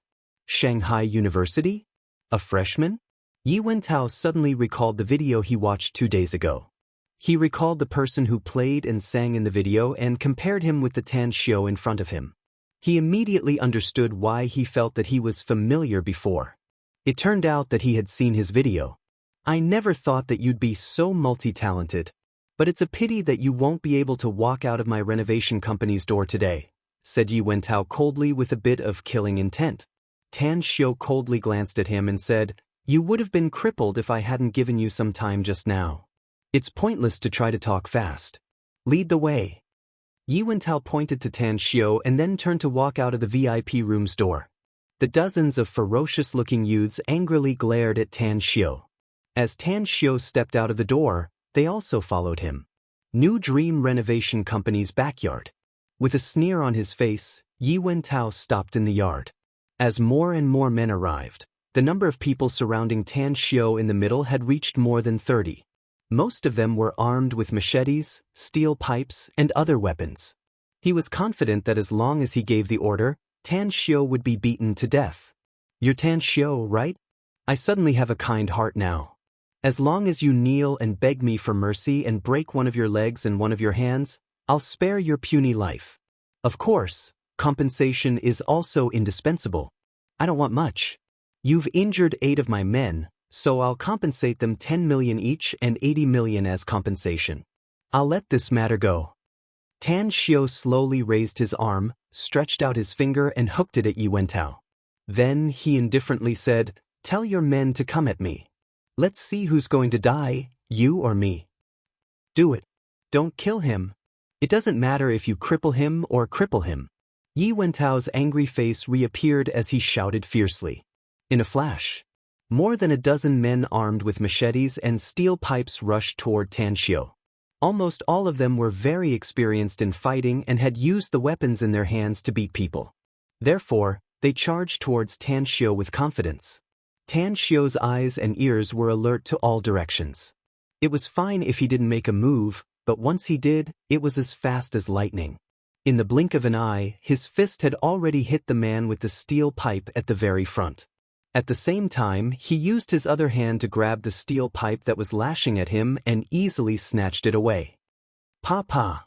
The steel pipe smashed into his head, and blood splattered everywhere. As Tan Xiao waved the steel pipe, the shadow of the steel pipe was like a tiger in a flock of sheep. More than a dozen men besieging him didn't even see Tan Xiao's movements clearly before they were hit by the steel pipe, screaming and falling to the ground. As for Tan Xiao, his footsteps were still moving. Every time his foot landed, a man's foot would be crushed. My God! How is this possible? Damn it, why is he so powerful? I'm not dreaming, right? A dozen of our brothers were killed just like that? It seems that from the start to the end, it was less than half a minute? More than 20 men around who didn't make a move, their eyes burst with disbelief. Many people saw this scene and couldn't help but exclaim. As the saying goes, 2 fists are no match for 4 hands. However, the internet celebrity in front of them, Tan Xiao, who seemed to be only in his early 20s, actually had such a powerful skill, which shocked everyone. After all, they had never heard of anyone who could beat more than a dozen people by himself. Changshan Zhao Zilong? Many people suddenly thought of such a sentence. In their opinion, perhaps only Changshan Zhao Zilong in the historical story could do it? Not far away. Yi Wentao looked at Tan Xiao with an incredible face. If Tan Xiao had beaten his 8 men in the VIP room before, he could barely accept it. At this time, 14 or 15 of his men attacked at the same time and were easily knocked down by Tan Xiao, which made him unable to accept it anymore. It should be known. These 14 or 15 men were much more powerful than the 8 people who had been knocked down before. Among them, 2 or 3 ordinary people were not their match if it was a one-on-one fight. On who? Yi Wentao recovered from the shock and immediately shouted loudly. A tall, stocky, middle-aged man walked out from the crowd. He held a steel saber in his hand. Under the sunlight, the steel saber reflected a dazzling light. He was Yi Wentao's most capable fighter. He once knocked down 6 or 7 people without even getting injured. Boss, I may not be able to beat him. Let Little Qing and the others help me. Yi Wentao said in a deep voice. You decide who to help you. No matter what, I don't want him to leave our decoration company alive today. All right. On who nodded heavily. His eyes flashed with killing intent as he shouted in a deep voice, Little Qing, Ben Little Cat, the 3 of you come with me. Immediately, 3 stalwart men came out from the crowd with machetes and steel pipes in their hands. They stared at Tan Xiao with an unfriendly expression. The 4 of them quickly surrounded Tan Xiao. You should be the most powerful thugs under Yi Wentao, right? Seeing you suddenly reminded me of a sentence, Tan Xiao said with a sneer. On whose eyes narrowed.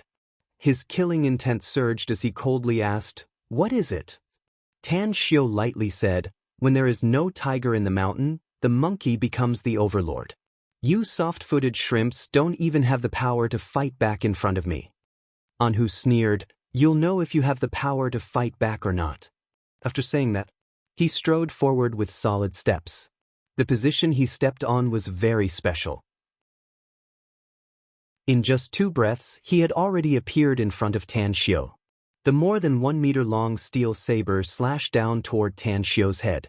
If an ordinary person were to be slashed by this saber, he would probably be split into 2 halves. He moved sideways and dodged. Tan Xiu slid half a meter and the steel pipe in his hand instantly smashed the back of Anhu's head. As blood splashed, Anhu was directly smashed to death by Tan Xiu. I've killed a lot of people. You're the first to die in my hands. Consider it your blessing. Tan Xiu muttered inwardly.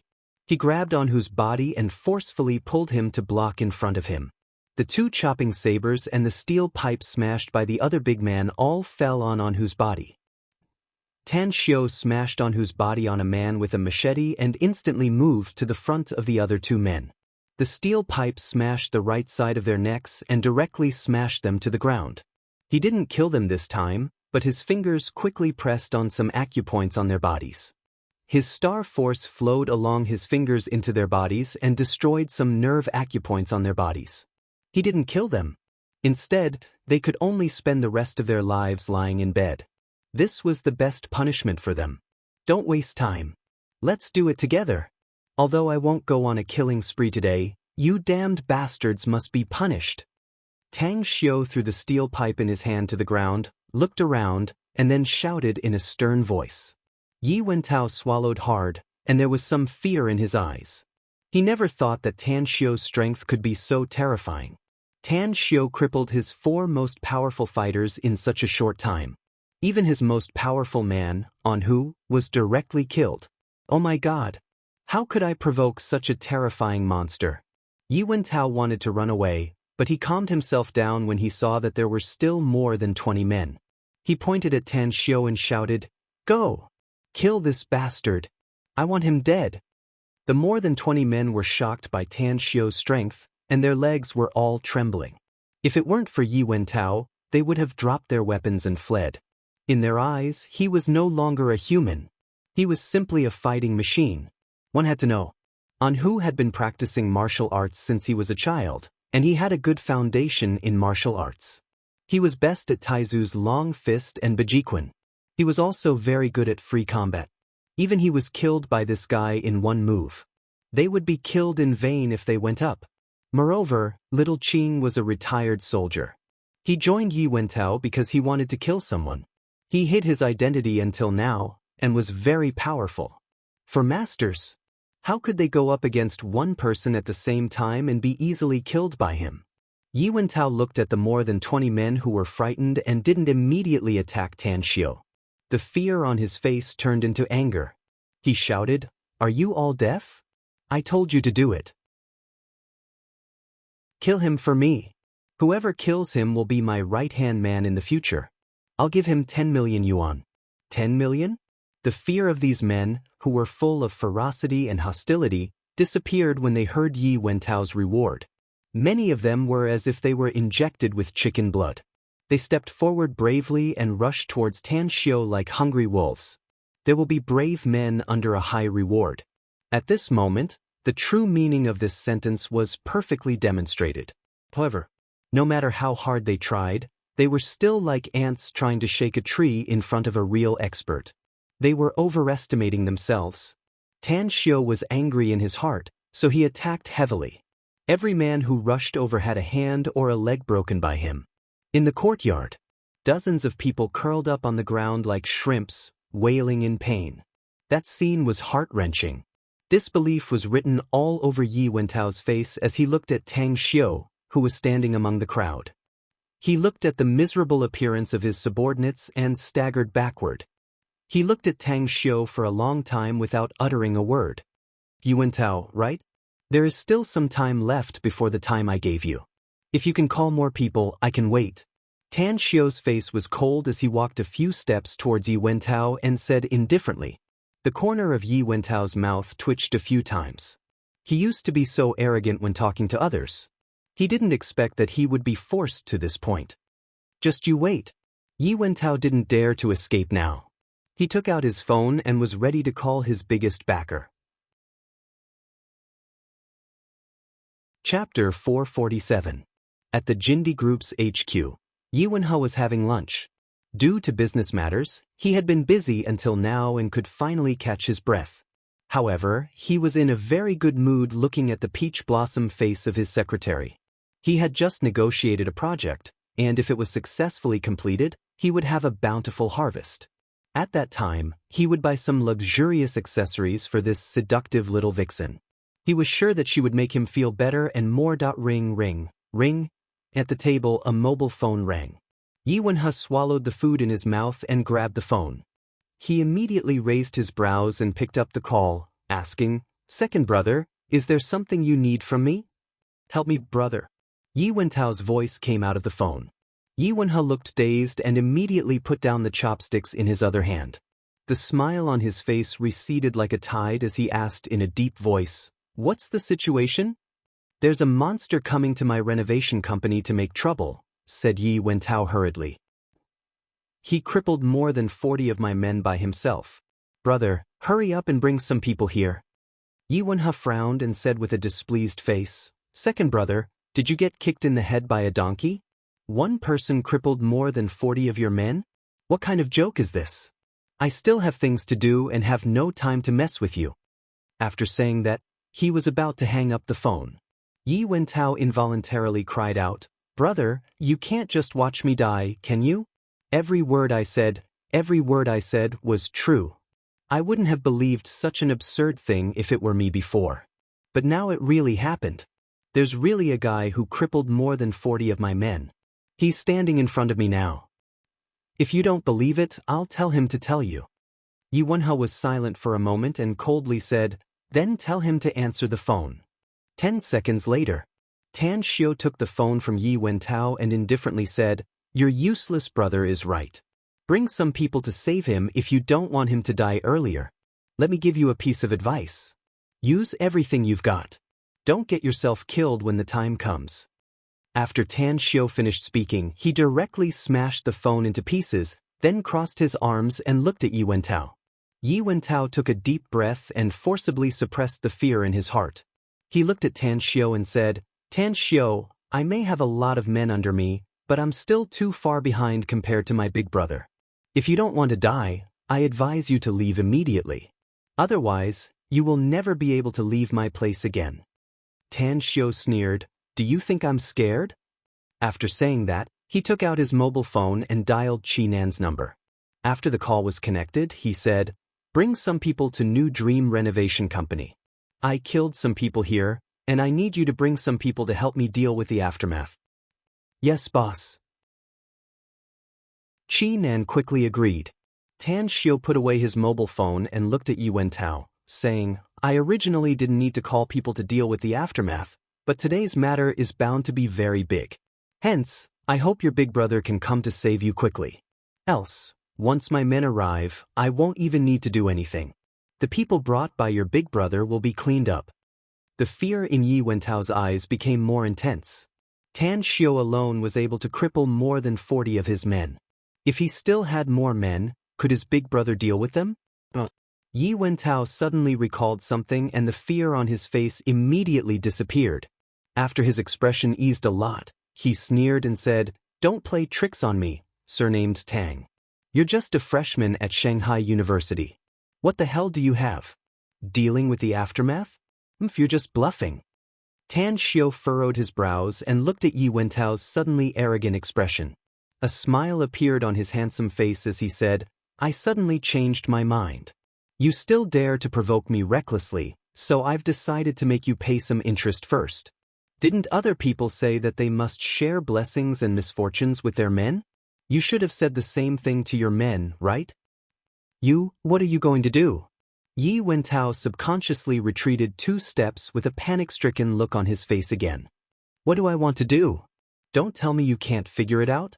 Tan Xiu sneered. "Tan Xiu, a gentleman's word is as good as a whip." Yi Wentao involuntarily exclaimed, "Do you want to go back on your words? Are you still a man if you go back on your words?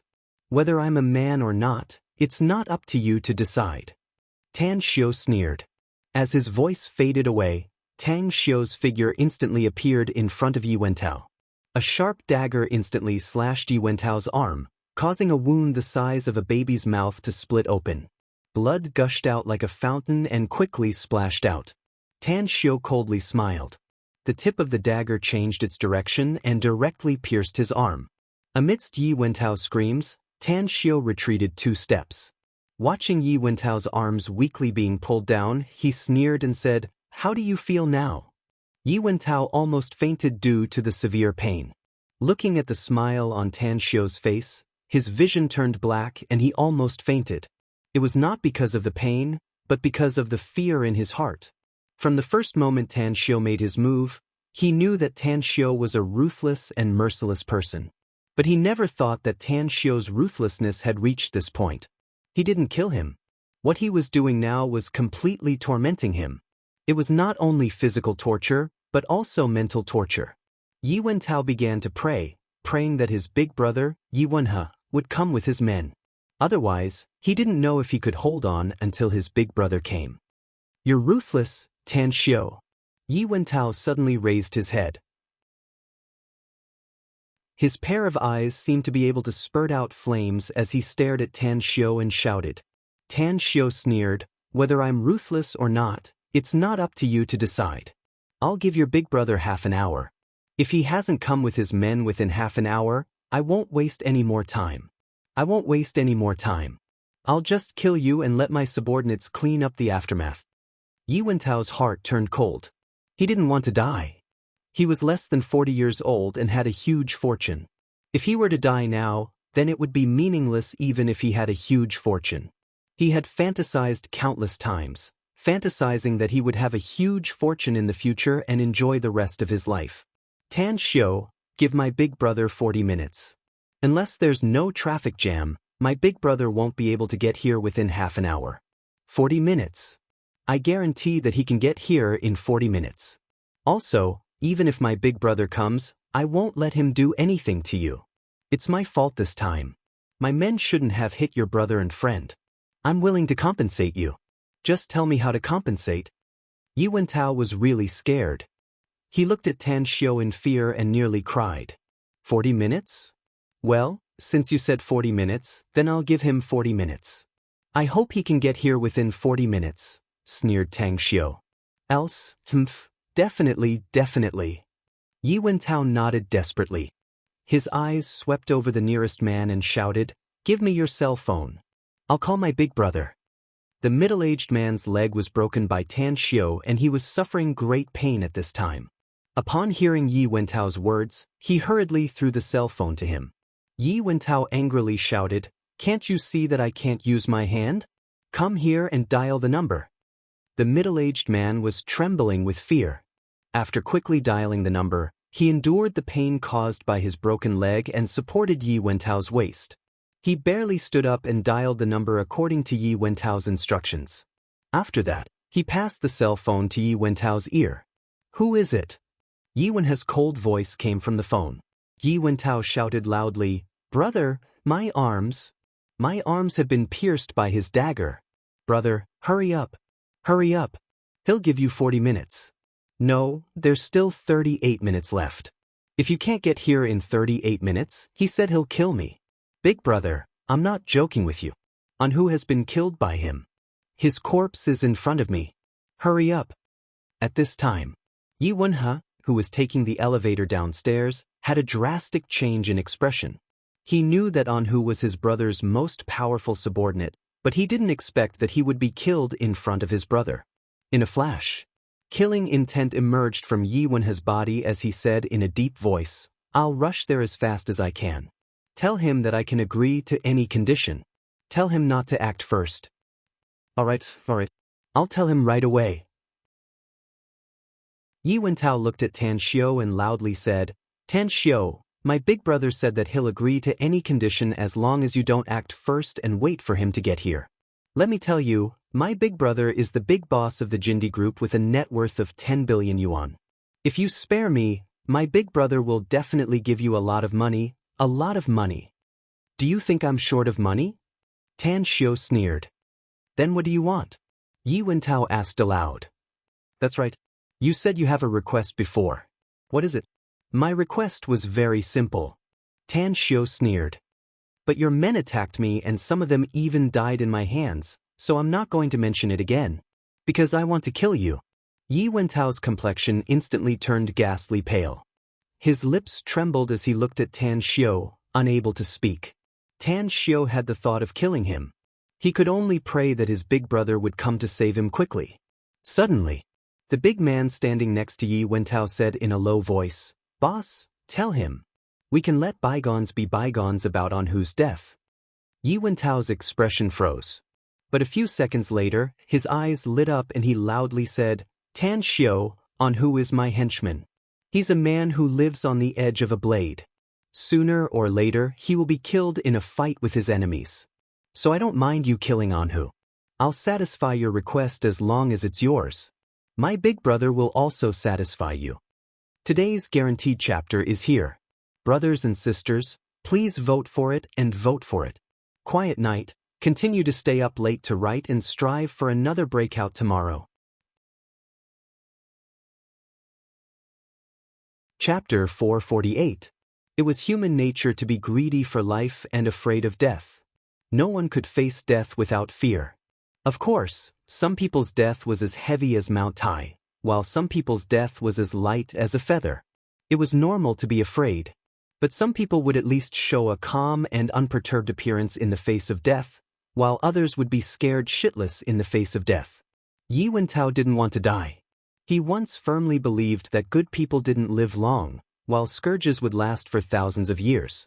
Therefore, the evil deeds he had done in the past decades were too numerous to be listed. He had killed people and he had killed more than one person. But when he saw those people begging for mercy and howling in pain, he felt some pity for them at first, but later on, he became numb to it. However, at this time, the roles had changed. He was now a fish on the chopping block. Only then did he suddenly realize how fearful and desperate those people he had harmed were. Regret. It was like a venomous snake biting his heart. His sudden repentance made the despair in his heart have some other meaning. Tan Xiu looked at Yi Wentao indifferently and lightly said, "Aren't you afraid that your men will be bitterly disappointed by your words?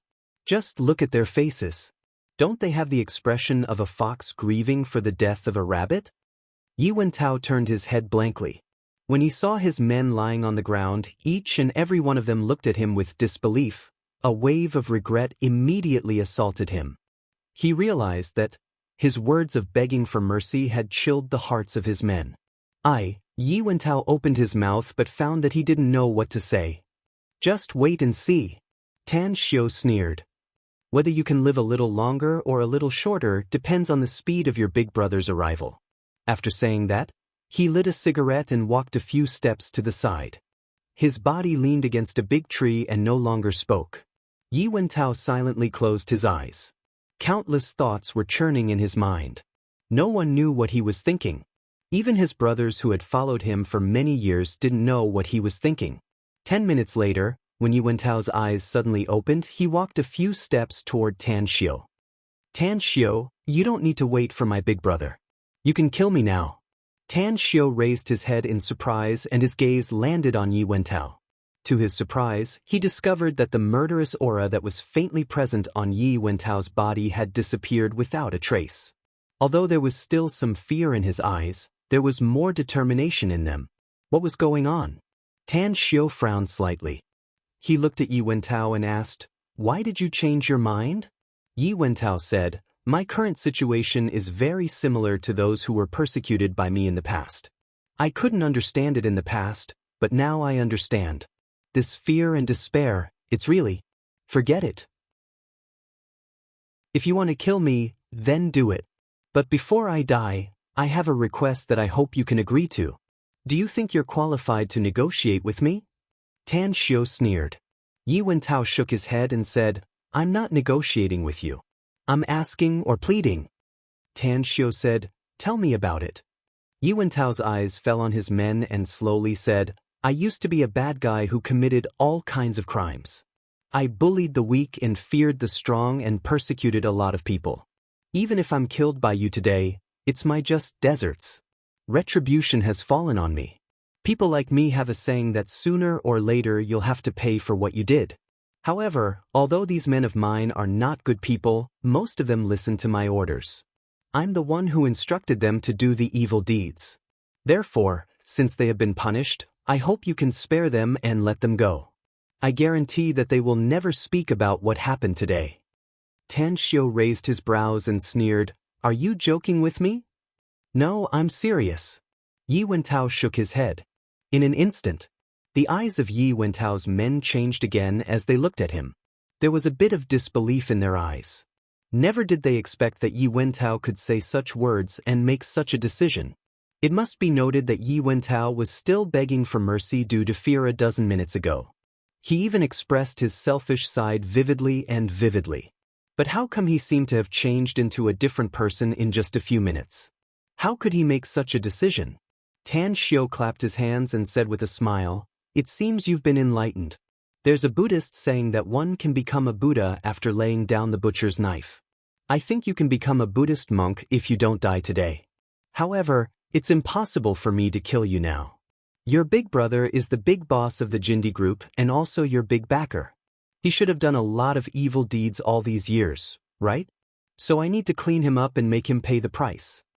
"No!" Yi Wentao exclaimed, "My big brother has nothing to do with my business, Tan Xiu. Although he's my big brother and I can achieve what I have today thanks to his help, he rarely interferes with me when it comes to committing crimes. I know you're very powerful, and I also know that my big brother is not a good person. But I hope you won't have a conflict with him." "Now you know how powerful I am?" Tan Xiu sneered. Yi Wentao nodded heavily and said word by word, "I know you're very powerful. You're even more powerful than those martial arts experts I've heard. Even the best special forces in our country can't do what you did. Although I don't know who you are and how strong your background is, I hope we can put an end to this matter. I'm right here and you can kill me if you want." Tan Xiu was silent for half a minute. He had been watching Yi Wentao's expression and found that his expression was very calm. Even his heartbeat was normal, and it didn't seem like he was saying hypocritical words at all. "Wait." Tan Xiu finally made a decision. "What are you waiting for, Tan Xiu?" asked Yi Wentao aloud. "I'm me, and my big brother is my big brother. He shouldn't have offended you, right? He indeed didn't offend me, but I want to know what kind of person he is." Tan Xiu said lightly. "If he's like you, I don't mind killing him. It's like getting rid of an evil for the people." "You?" Yi Wentao was furious. He looked at his subordinate who was holding a mobile phone and said in a deep voice, "Call my big brother's number. I want to talk to him." "If you don't want all your men to be slaughtered by me, it's best not to make this call," Tan Xiu said without being salty nor light. Yi Wentao was stunned, whereas his subordinate shrunk his neck and his fingers that were about to press the button stiffened. He was at a loss as he looked at Yi Wentao and Tan Xiu with a face full of fear. Time fleeted by. As Qi Nan arrived with 6 experts of the Everlasting Feast Hall, Tan Xiu secretly shook his head. Only now did he realize that the Everlasting Feast Hall was actually not that far from here. It was only a 20-minute drive at most. Boss. Qi Nan respectfully came to Tan Xiu's front and called out. The 6 big men also had a respectful expression on their faces as they lined up and respectfully called out. Yi Wentao was dumbfounded. Never once did he expect that Tan Xiu, who was only a freshman at Shanghai University, actually had subordinates. Furthermore, he had a keen eyesight. Judging from the steady footsteps of the 6 big men and their sturdy physiques, he knew that they were definitely not ordinary people. Perhaps each and every one of them had real skills. Tan Xiu nodded and said, "Let's wait for a while. There will be more people coming. Wait for me to deal with them. How many corpses will be left here in the end? You deal with them." "There's only one way to solve this thoroughly, boss," said Qi Nan. "You mean?" Tan Xiu hesitated. "Kill all the enemies here. I'll transfer a group of people here to transport their corpses out of Shanghai overnight, then rent a boat to the international waters and throw them to the sea to feed the fishes," said Qi Nan coldly. Hiss! Yi Wentao and his dozens of men couldn't help but gasp cold air. Their eyes were full of disbelief. They couldn't figure out how the beautiful Qi Nan could have such a vicious heart. There were dozens of people here. How ruthless would it be to kill all of them? They thought that Tan Xiu was ruthless and merciless enough. But it turned out that his men were even more ruthless. Tan Xiu shook his head and said, "Killing all of them is indeed the best way to destroy the corpses and erase the traces. But killing too much will be bad for your future. Just wait and see. We'll wait until the people we're waiting for arrive." If they perform well, we'll deal with them easily. But if they're arrogant, we'll kill some of their leaders and cripple the rest. Besides, I believe that those who can survive today won't dare to reveal half a word about what happened here.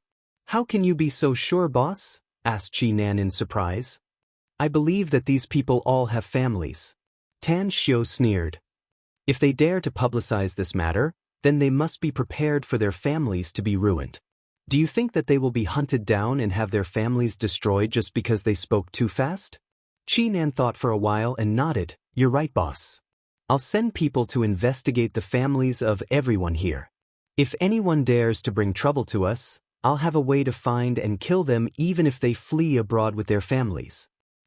I told you that I'll leave the aftermath to you, said Tan Xiu. Understood. Chi Nan nodded. Their conversation didn't avoid Yi Wentao and his men, so the dozens of people who heard it felt a chill on their necks. But they still couldn't figure out Tan Xiu's true identity, and they were even more afraid of Chi Nan's ruthlessness. Hence, they made up their minds that they must not speak about what happened today even if someone put a knife on their necks.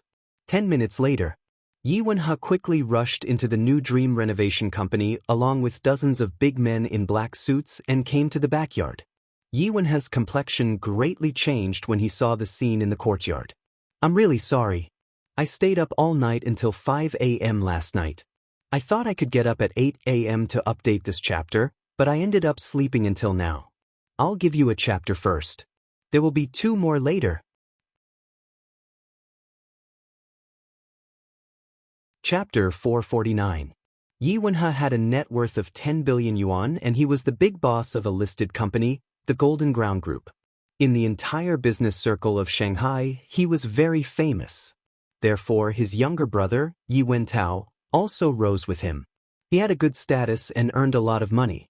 However, he never dreamed that he would see such a situation happen to his younger brother, Yi Wentao, one day. Blood. Extremely dazzling. Booms. Ferocious and terrifying. The injured people in the courtyard were all his younger brother Yi Wentao's men.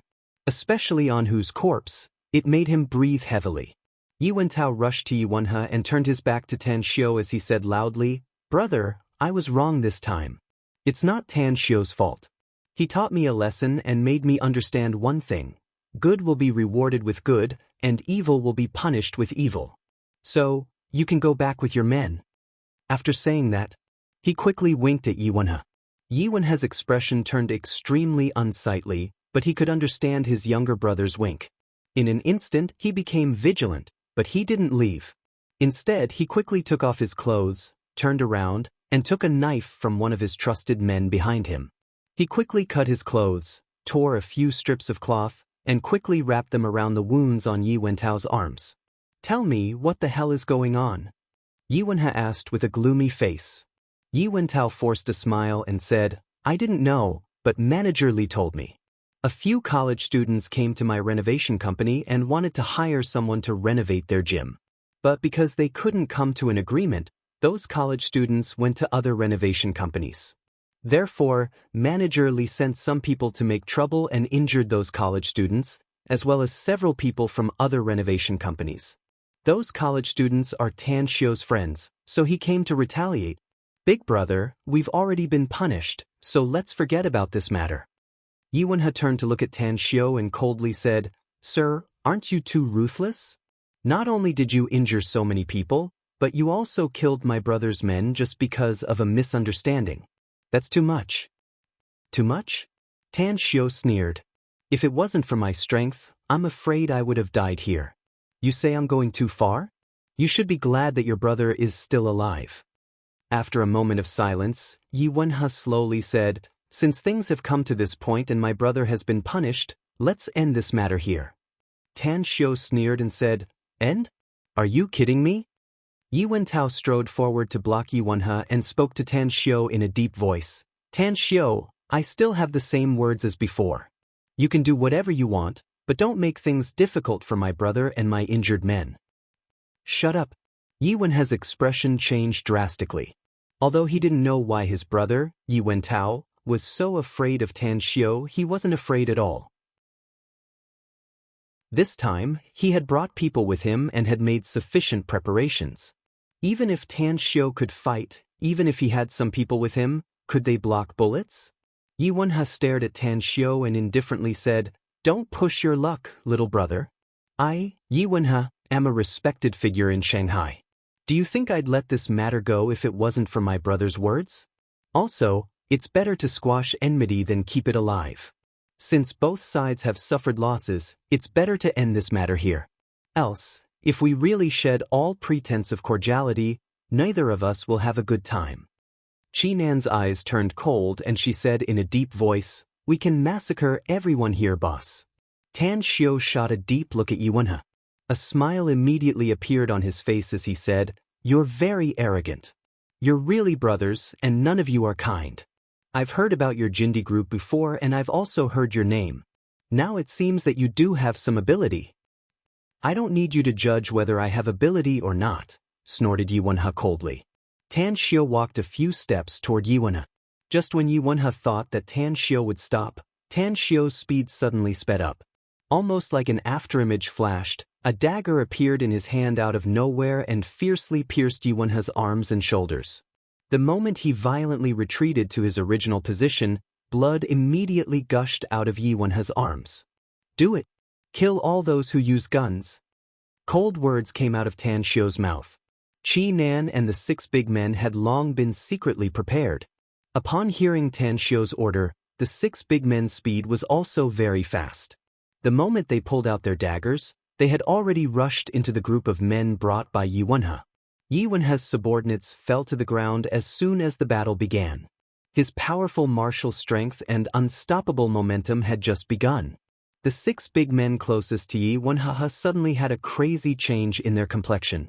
They quickly pulled out their pistols from their waists. Before they could pull the safety, a silver pistol appeared in Qinan's hand.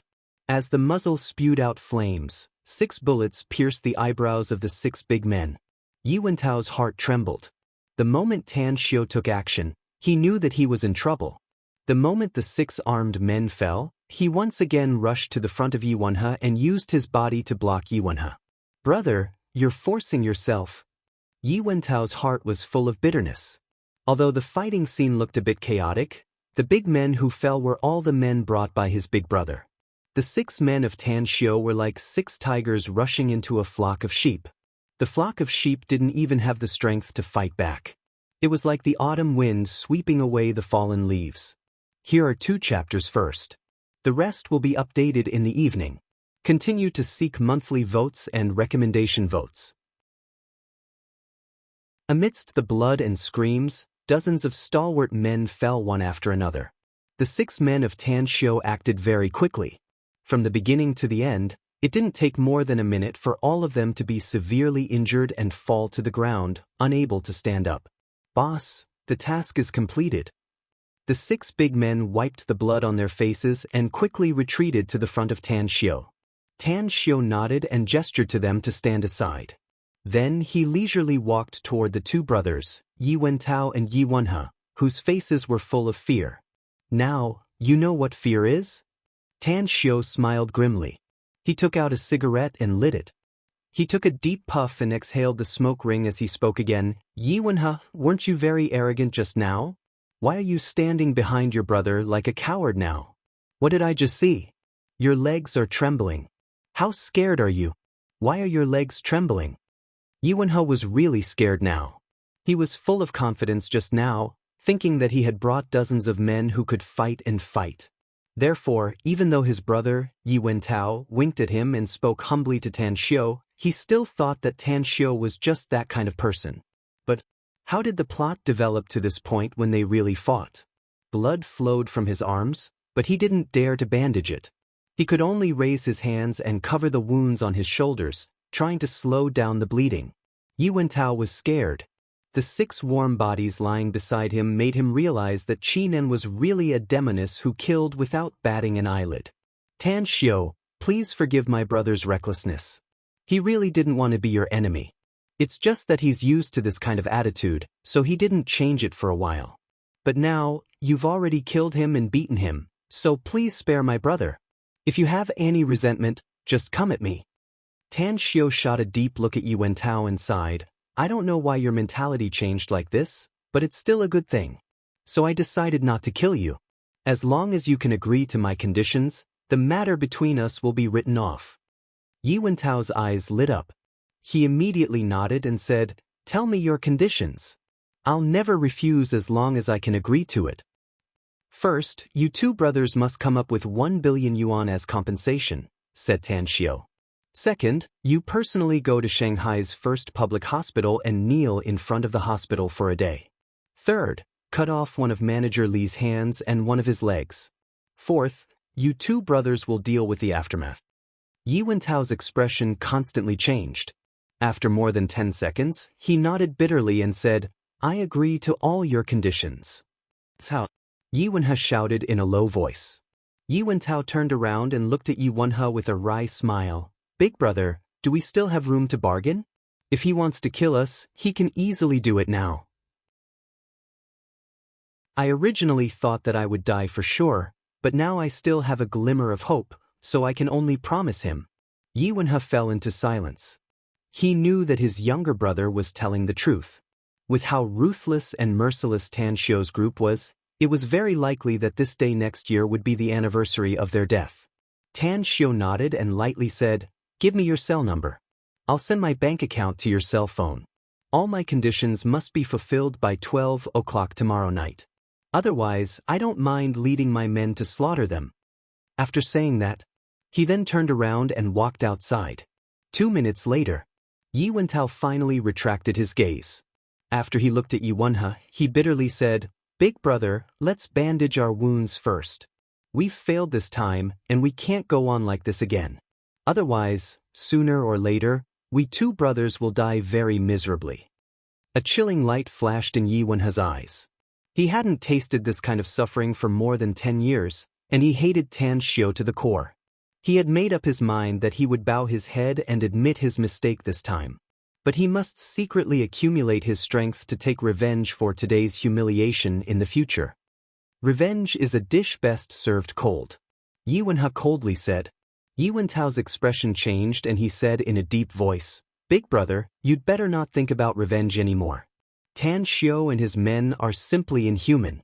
Even if we train hundreds of experts, they may not necessarily be his match. Who knows how powerful his background is? I'll send someone to investigate him. Yi Wenhe coldly snorted.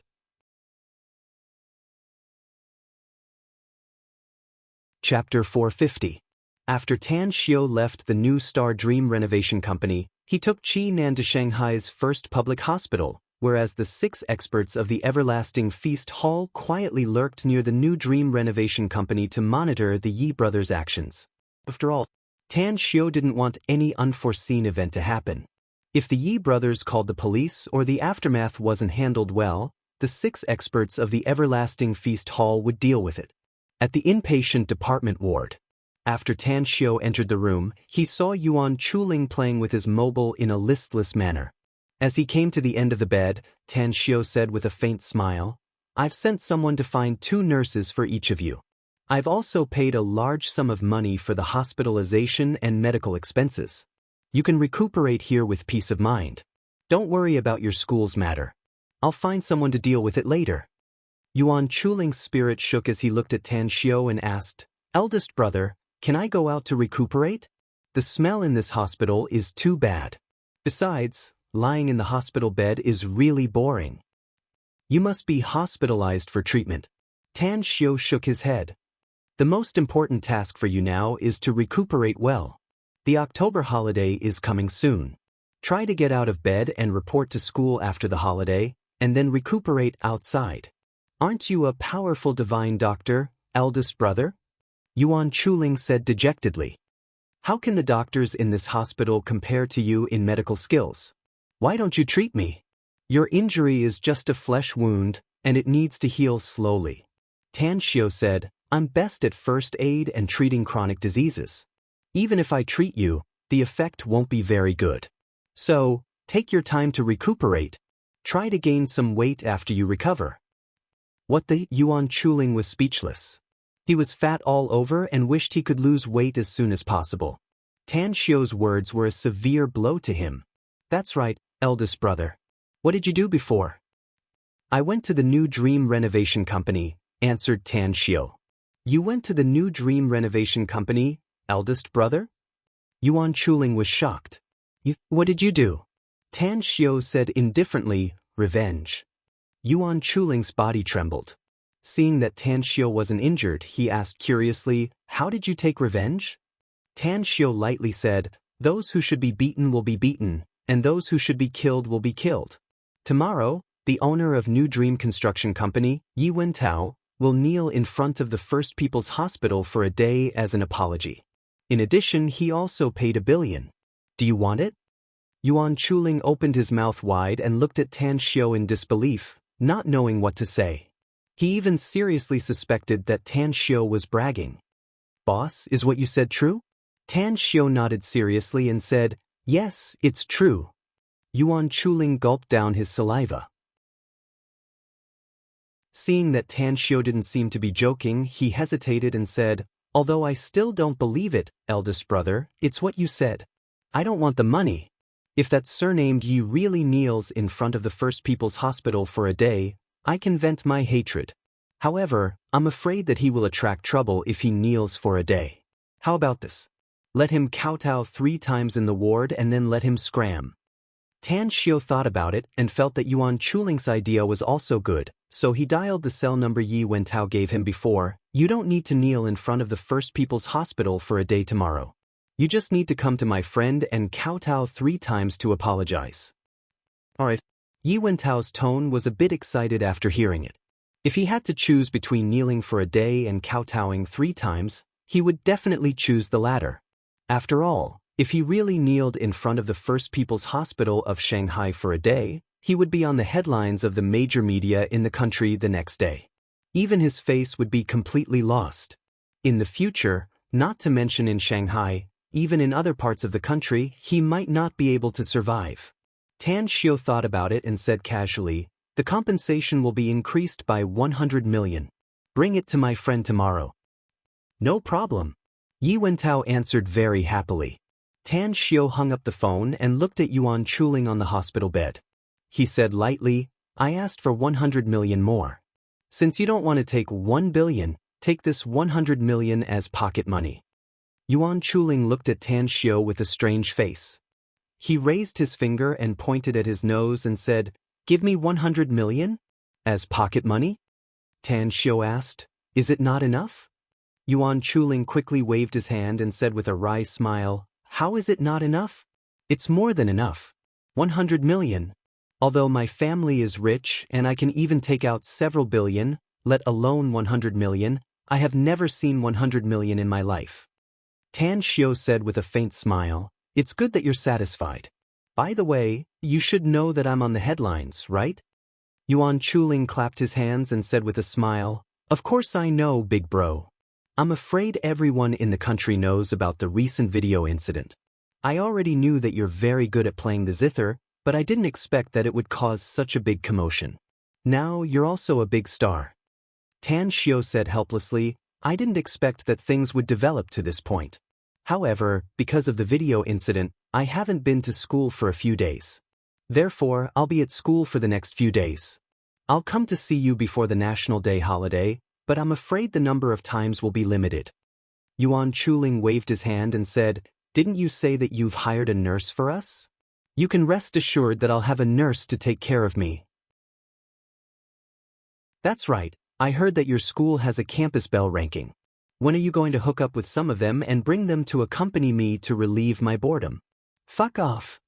Tan Xiu couldn't help but curse with a smile. Knock, knock. The door was knocked and Qinan came in from the outside. She looked at Yuan Chuling on the sickbed and nodded. Then she looked at Tan Xiu and said, Boss, I've hired a total of 12 nurses, 2 for each of us. They will take turns to take care of them day and night.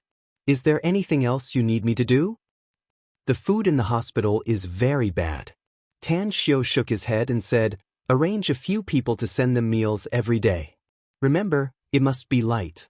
Almost all of them have external injuries, so it's not suitable for them to eat oily food. Also, get more food to nourish their bodies. Alright, I'll arrange it when I get back. Chi Nan respectfully said. Tan Xiu nodded and said, then you go back first. I'll inform you if there's anything. Yuan Chuling watched Chi Nan leave the ward. Then, he asked with a surprised expression, eldest brother, who's that beautiful big sister? She's very beautiful, yet she's so respectful to you. Aren't you a bit too awesome? Is she an employee of your magnificent Tang Corporation? She's called Chi Nan. Tan Xiu shook his head and said, she's not an employee of the magnificent Tang Corporation. She's the deputy manager of the Everlasting Feast Hall in Shanghai.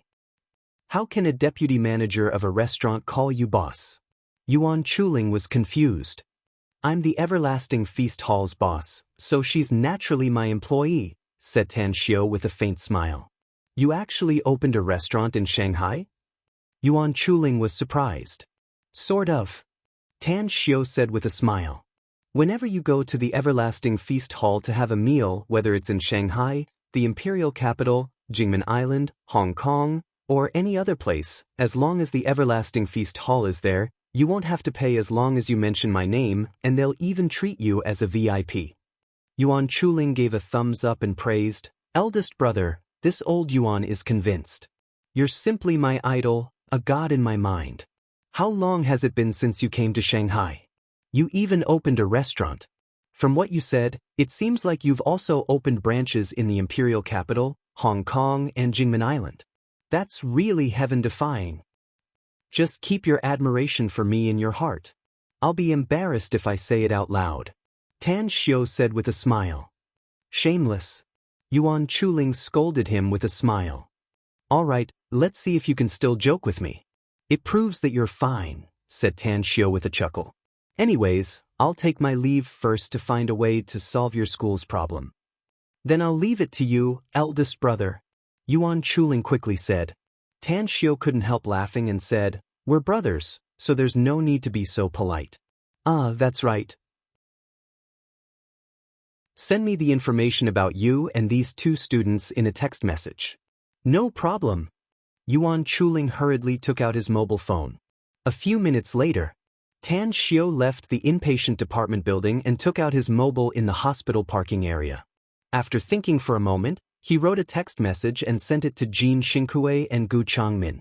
Immediately after, Gu Changmin's phone call came. Brother Tang, the vice president of Shanghai University of Science and Technology, is my brother-in-law. Why are you asking about this? Gu Changmin's voice came out of the phone. Brother Gu, I have a friend who is a student of Shanghai University of Science and Technology. He and I have invested in a fitness center. Recently, he and his two classmates were seriously injured due to a conflict with others during the renovation. They are now hospitalized in Shanghai First People's Hospital. I want to ask you to help me contact the university's leaders to approve their leave. After all, they will be hospitalized for some time, and it will be very troublesome if they keep skipping classes. It's just a trivial matter. Gu Changmin laughed. No problem. I'll call my brother-in-law immediately. That's right. Send me the information about your friend and his classmates. Wait a moment. Tan Xiu hung up the phone and forwarded the text message sent by Yuan Chuling to Gu Changmin. Then he received a call from Jin Xingkui. From Jin Xingkui, he learned that he didn't know the leaders of Shanghai University of Science and Technology, but he knew a few leaders of Shanghai University. After explaining a few words, Tan Xiu hung up the phone. What he didn't expect was that after he asked Gu Changmin for help, Gu Changmin would personally rush to Shanghai University of Science and Technology. After talking with his brother-in-law for a while, the vice president of Shanghai University of Science and Technology, a powerful leader, personally led a team to Shanghai First People's Hospital to visit Yuan Chuling and his two students. Moreover, under the dumbfounded situation of Yuan Chuling, he expressed his condolences and rewards. As for what the reward was, it was nothing more than that Yuan Chuling had set a good example for today's college students. He was only a freshman, but he had already started his own business while studying and so on. In short, Yuan Chuling was praised to the point that even he felt embarrassed. Inwardly, he admired Tan Xiu's ability and prostrated himself in admiration. Today's third chapter is here. I'm asking for monthly votes to support me. If I can get 50 monthly votes before midnight, I will continue to update 2 chapters in the evening. _.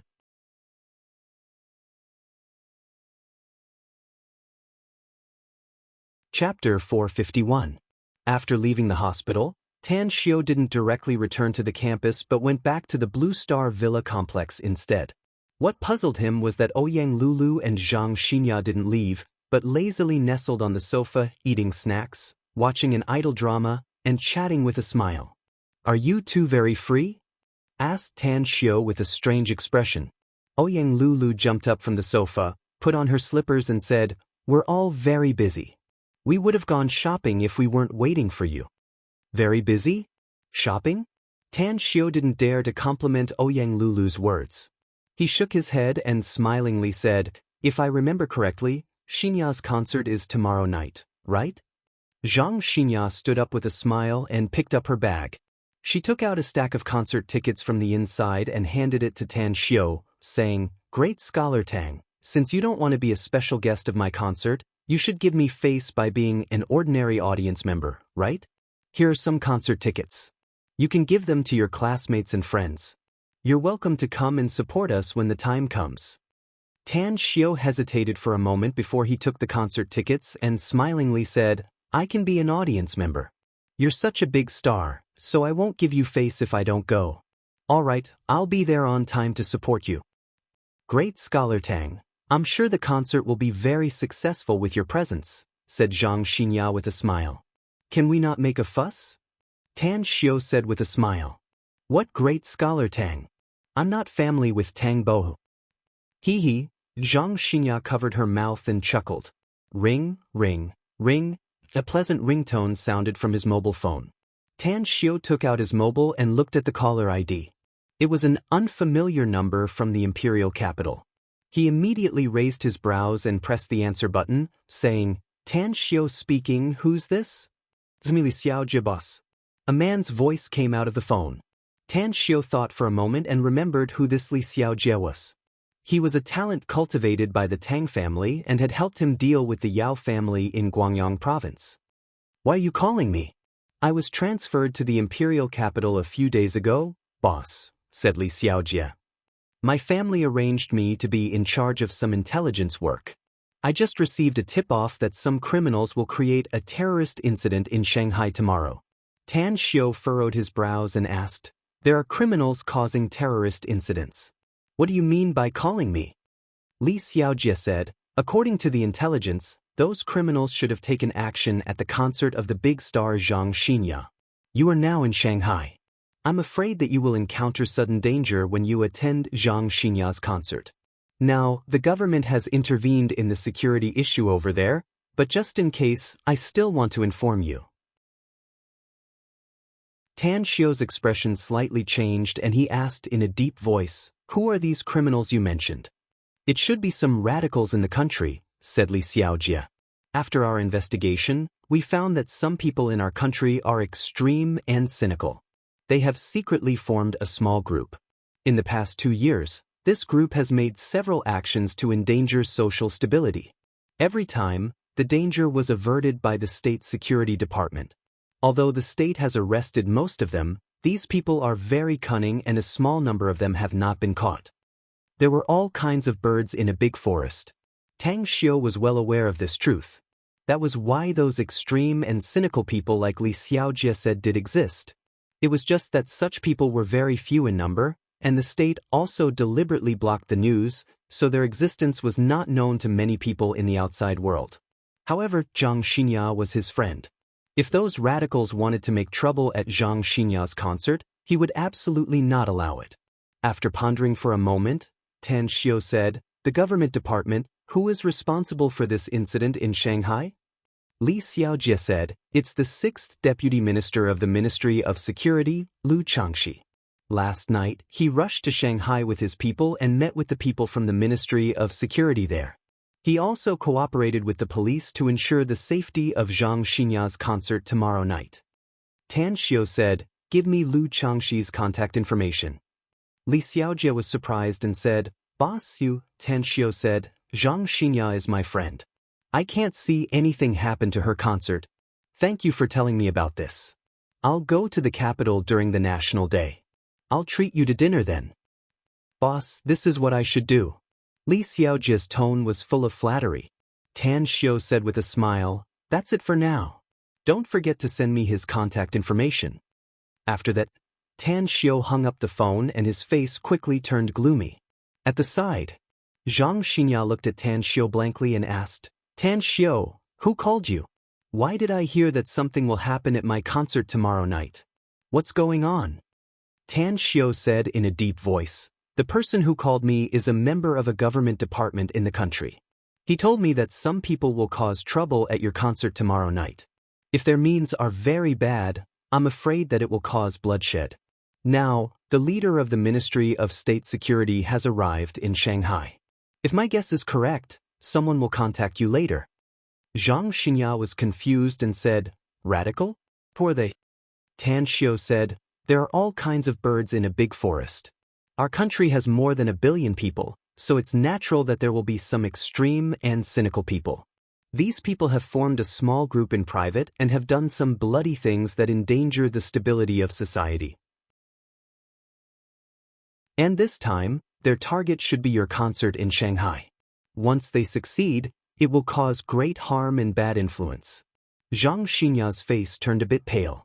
She simply couldn't imagine how much damage it would cause to her fans if the time mentioned by Tan Xiao really happened at the concert, and how much impact it would have on her reputation.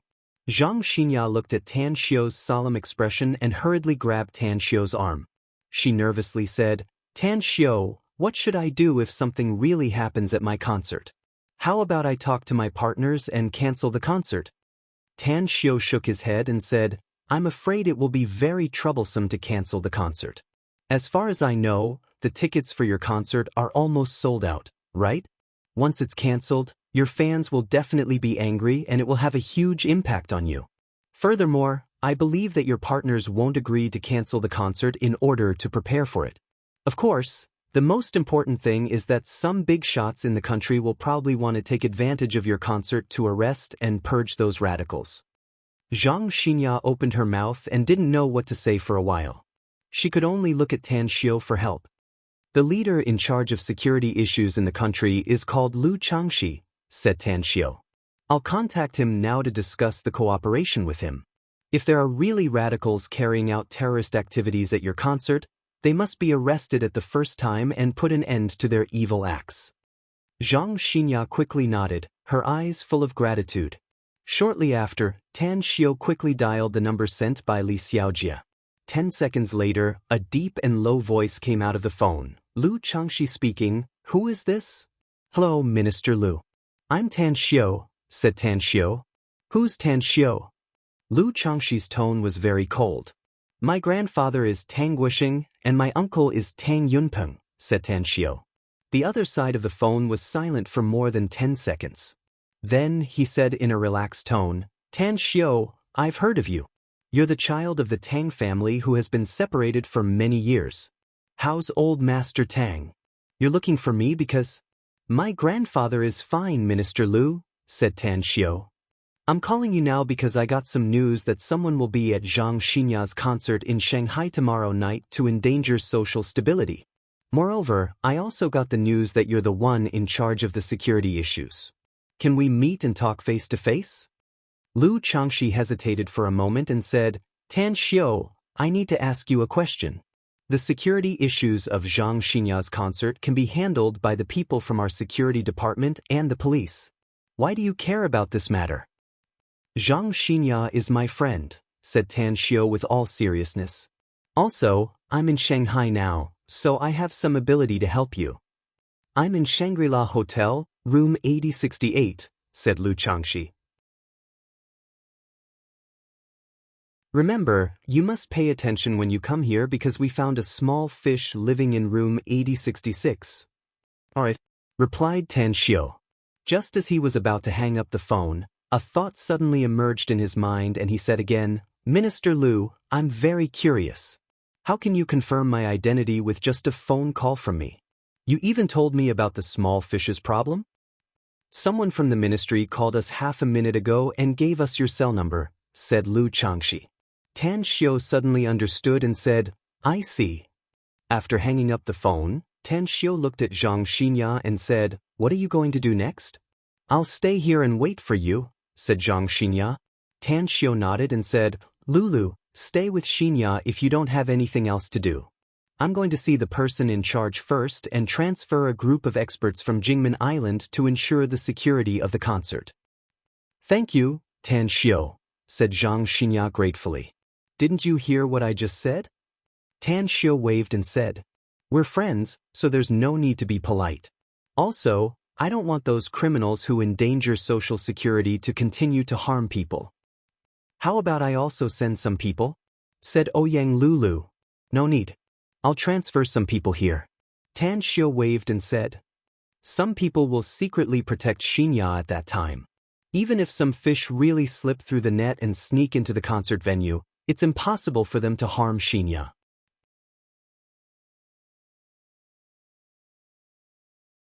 Chapter 452. Shanghai's Shangri-La Hotel was located in the bustling Jingning district. It was, after all, a five-star hotel that occupied a large area. The hotel building was also extraordinarily magnificent. Tan Xiao took the elevator to room 8068 and knocked on the door. The door was immediately opened from the inside. A vigilant young man looked at Tan Xiao and asked, Who are you? Tan Xiao. The young man nodded. He poked his head out and glanced at the corridor on both sides. Then he went back inside and said, Please, Mr. Tang. Tan Xiao entered the room and saw 4 or 5 people sitting in front of the table, constantly typing on the computer keyboard in front of them. A lot of chaotic scenes were playing on the simple projector inside. An unprepossessing middle-aged man with a black mole on the corner of his mouth was sitting quietly in front of the simple projector, silently watching the scenes on it. Minister, Tan Xiao has arrived.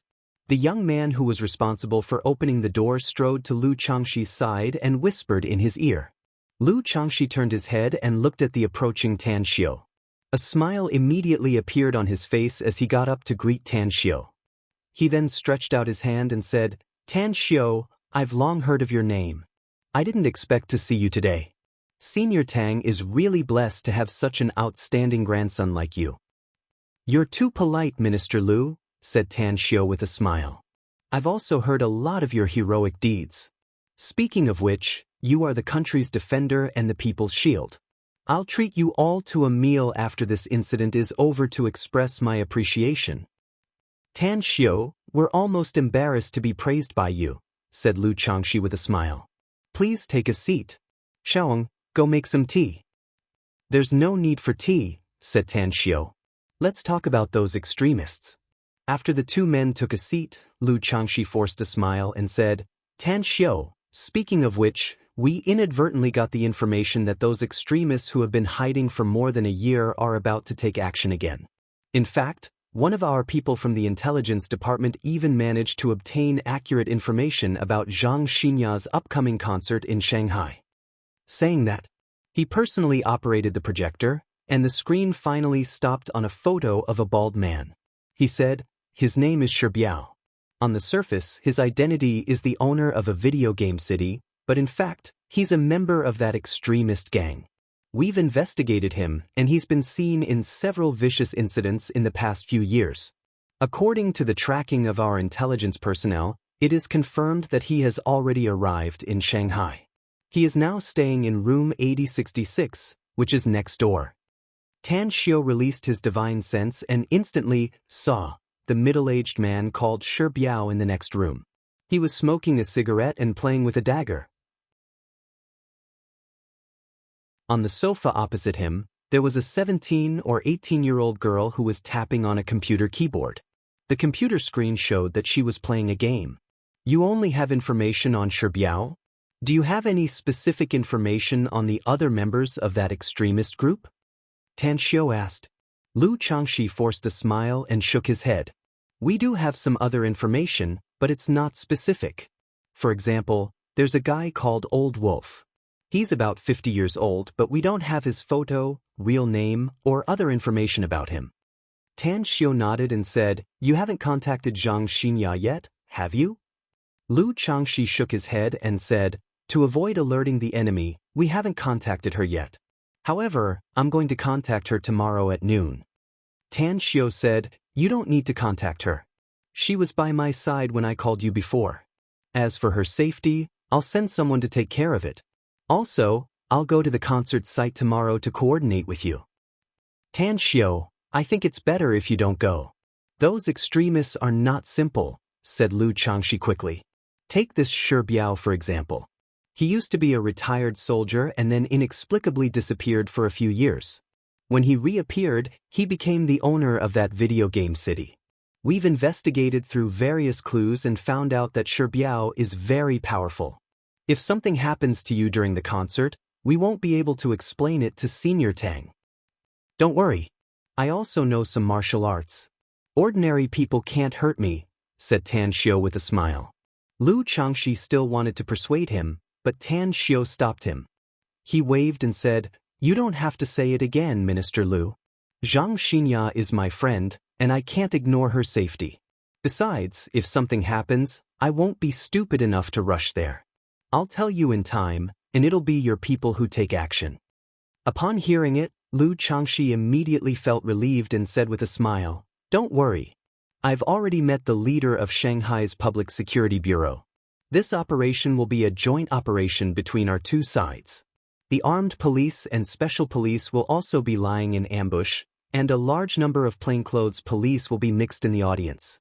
Once there's any danger, our people will be able to rush to stop it immediately." Tan Xiao nodded and said, "If that's the case, then I'm relieved. If there's nothing else, I'll take my leave first. Let's keep in touch." All right. Lu Changxi nodded. After he personally sent Tan Xiao out of the room, his expression turned cold. The young man who opened the door for Tan Xiao frowned and said, "Minister, this Tan Xiao is simply causing trouble. Why did you agree with him? He's a member of the Tang family after all, and also a friend of Zhang Xinya," said Lu Changxi helplessly. "It seems that he must intervene in this matter. If I don't agree with him and he acts recklessly, it'll be very easy to cause trouble.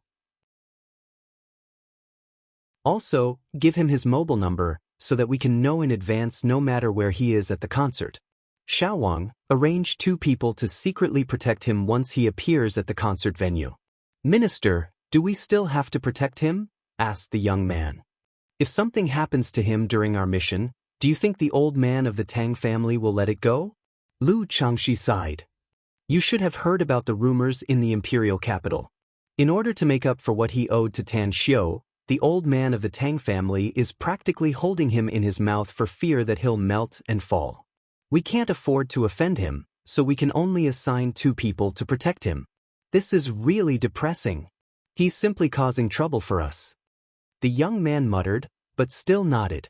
It was already 4:30 p.m. when Tan Xiao left the Shangri-La Hotel. After hesitating for a moment, he decided to go to the campus and give the concert tickets Zhang Xinya gave him to his classmates. However, on the way to the University of Shanghai, he called Gu Xiaoxue and asked her to send a group of powerful experts with clean backgrounds in the country. Although Gu Xiaoxue didn't know what Tan Xiao needed a large number of experts for, she didn't ask and sent 40 of them to wait for Tan Xiao's deployment. At the University of Shanghai, it was already the end of the class when Tan Xiao rushed to the teaching building. He didn't go to the classroom, but sat in the car and watched the students coming out from the gate. Suddenly, Tan Xiao raised his eyebrows and revealed a smile in his eyes because he saw a familiar face, Yi Lianyan. Beep beep. Tan Xiao honked the car horn secretly. Suddenly, many students coming out of the teaching building looked at him. "That's Tan Xiao? Oh my God. I actually saw Tan Xiao? He hasn't come to school recently. I didn't expect him to come today. He seems to be very rich. That car is a Range Rover, right? I heard that the cheapest one costs about $1 million. Tan Xiao is now a big star.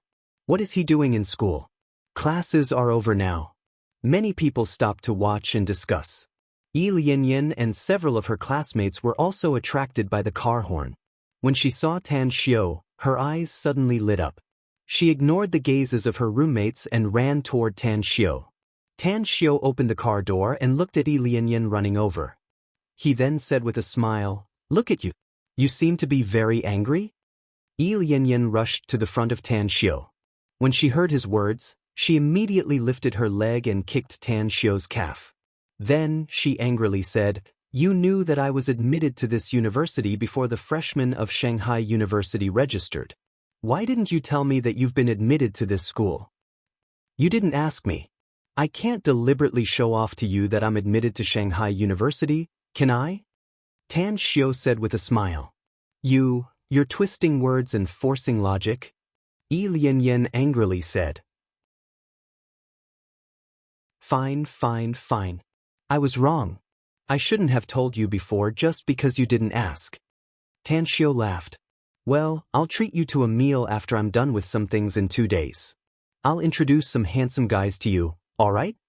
Yi Lianyan rolled her eyes at Tan Xiu with a bit of coquettish expression. She couldn't help but smile and said, "Who cares about handsome guys? Give me your cell phone number again. I lost my previous cell phone, and I can't find your number. I was planning to go to Nine Dragons Island during the National Day holiday to ask Mo On for your number."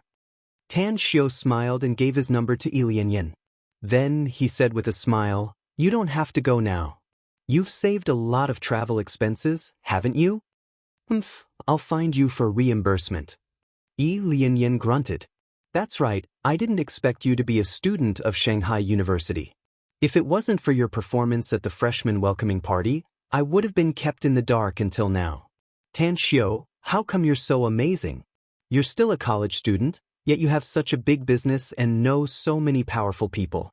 Even if you want to express your admiration for me, I think you should endure it first." Tan Xiu interrupted her and said with a smile, "I still have something to do later." "What are you going to do later?" asked Yi Lianyan, confused. "I'm going to deliver something to my classmates at the campus, and then I'll go out to do something," said Tan Xiu. "That's right. Do you have time tomorrow night? Would you like to see the big star Zhang Xinya's concert?"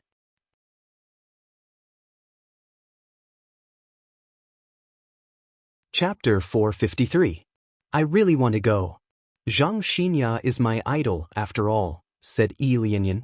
But a concert ticket is too expensive. I've checked online and the tickets have been sold out, so I can't go even if I want to. Tan Xiu put his hand into his pocket and pretended to take out a stack of concert tickets from his interspatial ring. He then asked, "How many do you want?" Yi Lianyan's eyes lit up and said without hesitation, 4. Tan Xiu randomly took out 4 tickets for the row seats and handed them to her with a smile. "I got some concert tickets by chance. Take them since you want to go." "You're amazing, Tan Xiu," Yi Lianyan exclaimed in admiration. "You're able to get so many." Tan Xiu waved his hand and forced a smile. "Hey, Yi Lianyan, we haven't seen each other for a long time. How did you turn into a flatterer? I still remember who said that if you want to catch up with me in the future, you must have at least 1/10 of my wealth, no?" Yi Lianyan's pretty face blushed and she snappily said, "That was before, and now is now. Who knew that you're such a freak? You're still a student, yet you already have such a huge business and wealth. The goal I set before was nullified and changed to 1%. Tan Xiu couldn't help but laugh. He was completely defeated by her words. It was said that women were fickle, and he had learned something new today. "I also have your phone number now, Tan Xiu, so I'll go to the cafeteria to eat first. My dorm sisters are still waiting for me," Yi Lianyan said with a smile. "Be sure to call me when you're done with your work in 2 days." "I will," said Tan Xiu. Yi Lianyan let out a faint smile and turned to walk toward her good sisters not far away. She was immediately surrounded and interrogated by them. A few minutes later, Tan Xiu saw Yu Kai, Hu Qingsong, and the others walking out of the teaching building listlessly and immediately went to greet them. "Big Bro Tang, why did you come to campus?" Yu Kai was a bit surprised and couldn't help but ask. Seeing their surprised expressions, Tan Xiu smiled and said, "I'm here to deliver something to you. I'll be leaving soon." "What is it?" Hu Qingsong asked curiously. Tan Xiu handed the remaining concert tickets to him and smilingly said, "These are the tickets to Zhang Xinya's concert. The location seems to be quite good. You guys are responsible for sending 4 pieces to Mu Wenying and the other 3. Distribute the rest among yourselves. Concert tickets? A few of them were shocked and gathered around to watch. A moment later, Hu Qingsong's words, which were filled with a thick northeastern accent, were transmitted into their ears. Big Bro Tang is simply amazing. All the tickets are for the first few rows. I remember that the online price for each ticket is at least 2,000 to 3,000 yuan, right? Tan Xiu shook his head with a smile and said, "You guys go eat. I have something to do tonight, so I won't be eating at school. From tomorrow onwards, come to class." "Hey, Big Bro Tang, can you leave the car to me?" Yukai quickly called out. Tan Xiu hesitated for a moment before he threw the car key to Yukai and said, "Then send me back first and then drive back." "Got it." Yukai caught the car key and walked toward the Land Rover Range Rover with a beaming smile. Quickly, Yukai drove Tan Xiu to the Blue Star Villa complex and stopped outside the courtyard.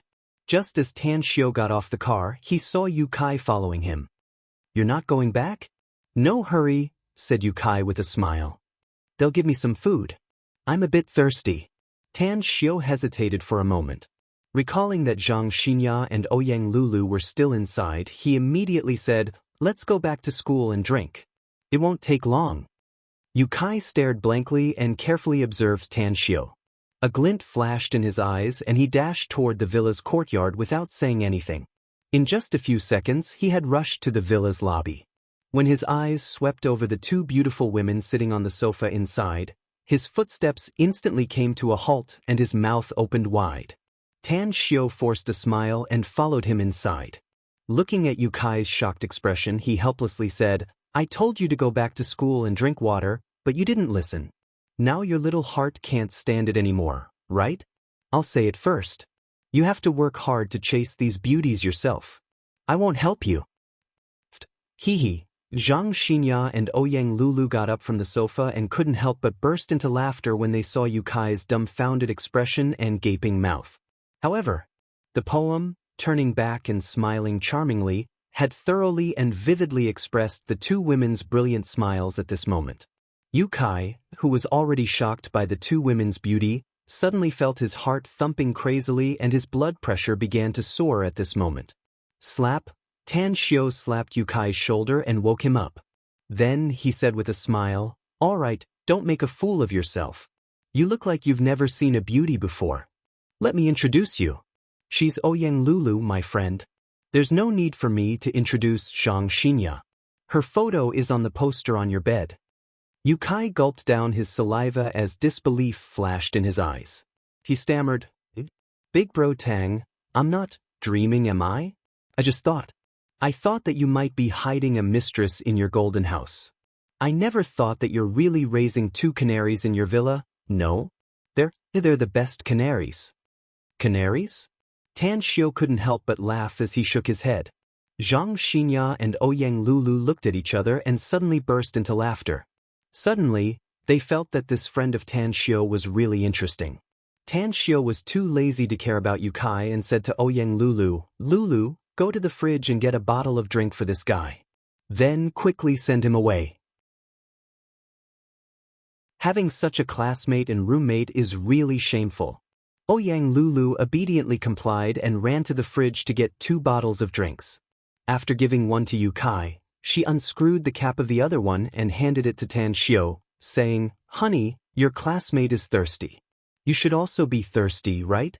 Come on, I've opened the cap for you. Drink it quickly."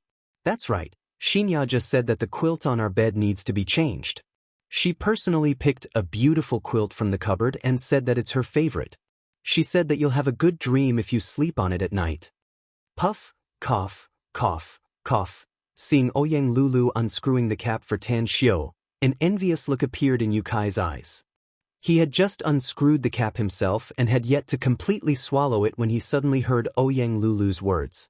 He nearly choked to death and coughed for a while. His face that was almost comparable to a woman's turned red. Tan Xiu rolled his eyes and patted Yukai's back twice, snappily saying, "Lulu, don't tease him.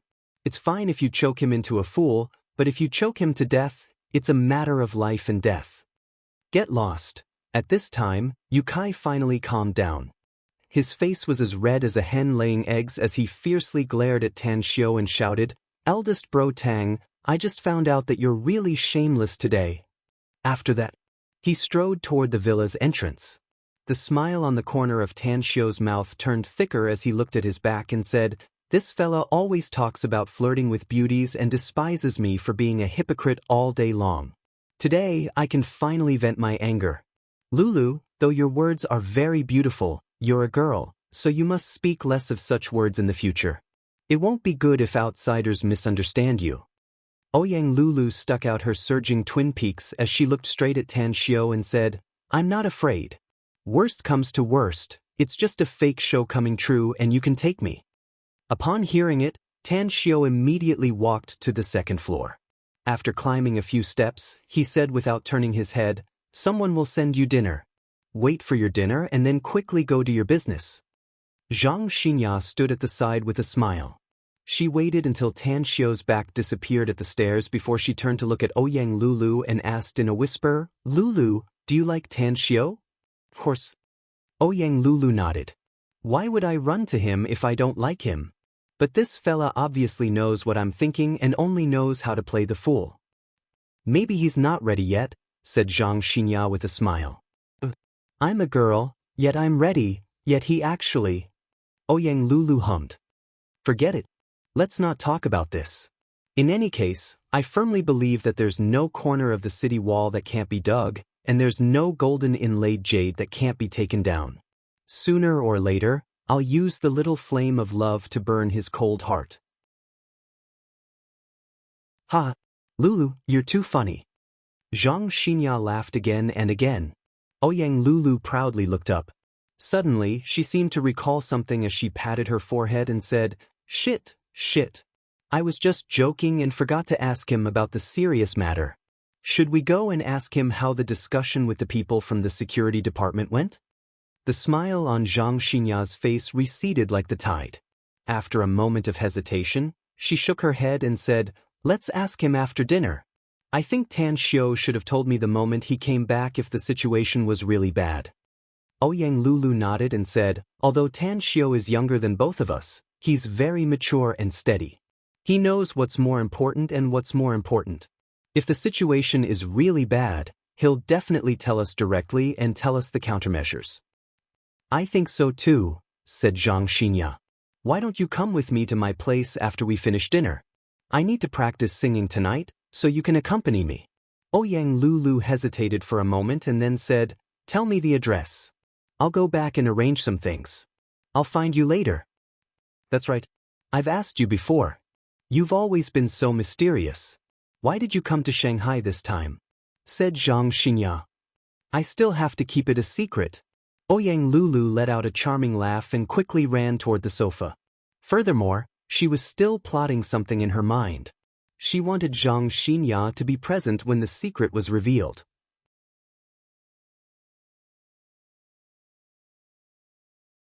Chapter 454. In the outskirts of Shanghai, inside a large chemical plant, a middle-aged man with glasses, a thin figure, and a refined appearance was sitting in a large warehouse, assembling a time bomb. A cruel look was constantly looming in his eyes. He seemed to be imagining some bloody scenes in his mind, mixed with a faint excitement. Opposite him was a middle-aged woman with ordinary clothes and an ordinary appearance. Her neck was obviously burned, and the butterfly knife in her hand was constantly spinning. She was Huang Lan, an A-class wanted criminal in the country. She had once set fire to a family of 8 and cruelly killed the other 4 with a knife. It could be said that her hands were stained with blood and she had committed numerous crimes. At the same time, she was also a drug dealer and a drug addict. Creak! The sound of a car braking was heard outside the warehouse. Huang Lan grabbed the butterfly knife and strode toward the warehouse's door. Through the gap, she saw 4 men coming out of an off-road vehicle. The vigilant look on her face immediately disappeared without a trace, replaced by a cruel smile. She opened the door and looked at the 4 men carrying bags, saying, "You're late." A white-haired old man wearing canvas shoes and carrying a bag snorted and said, "We encountered the police on the way, so we took a long detour to come here." Huang Lan, Have you prepared the things I asked you to prepare? They're all ready, said Huang Lan. I'll smear 2,000 milliliters of AIDS patient's blood on the pushpins. We'll sneak into the concert venue early tomorrow morning and put them on the chairs. If the pushpins pierce the skin of the audience, the AIDS virus will be transmitted into their bodies. The old man nodded with satisfaction and asked again, What about Old Wolf? How's his time bomb going?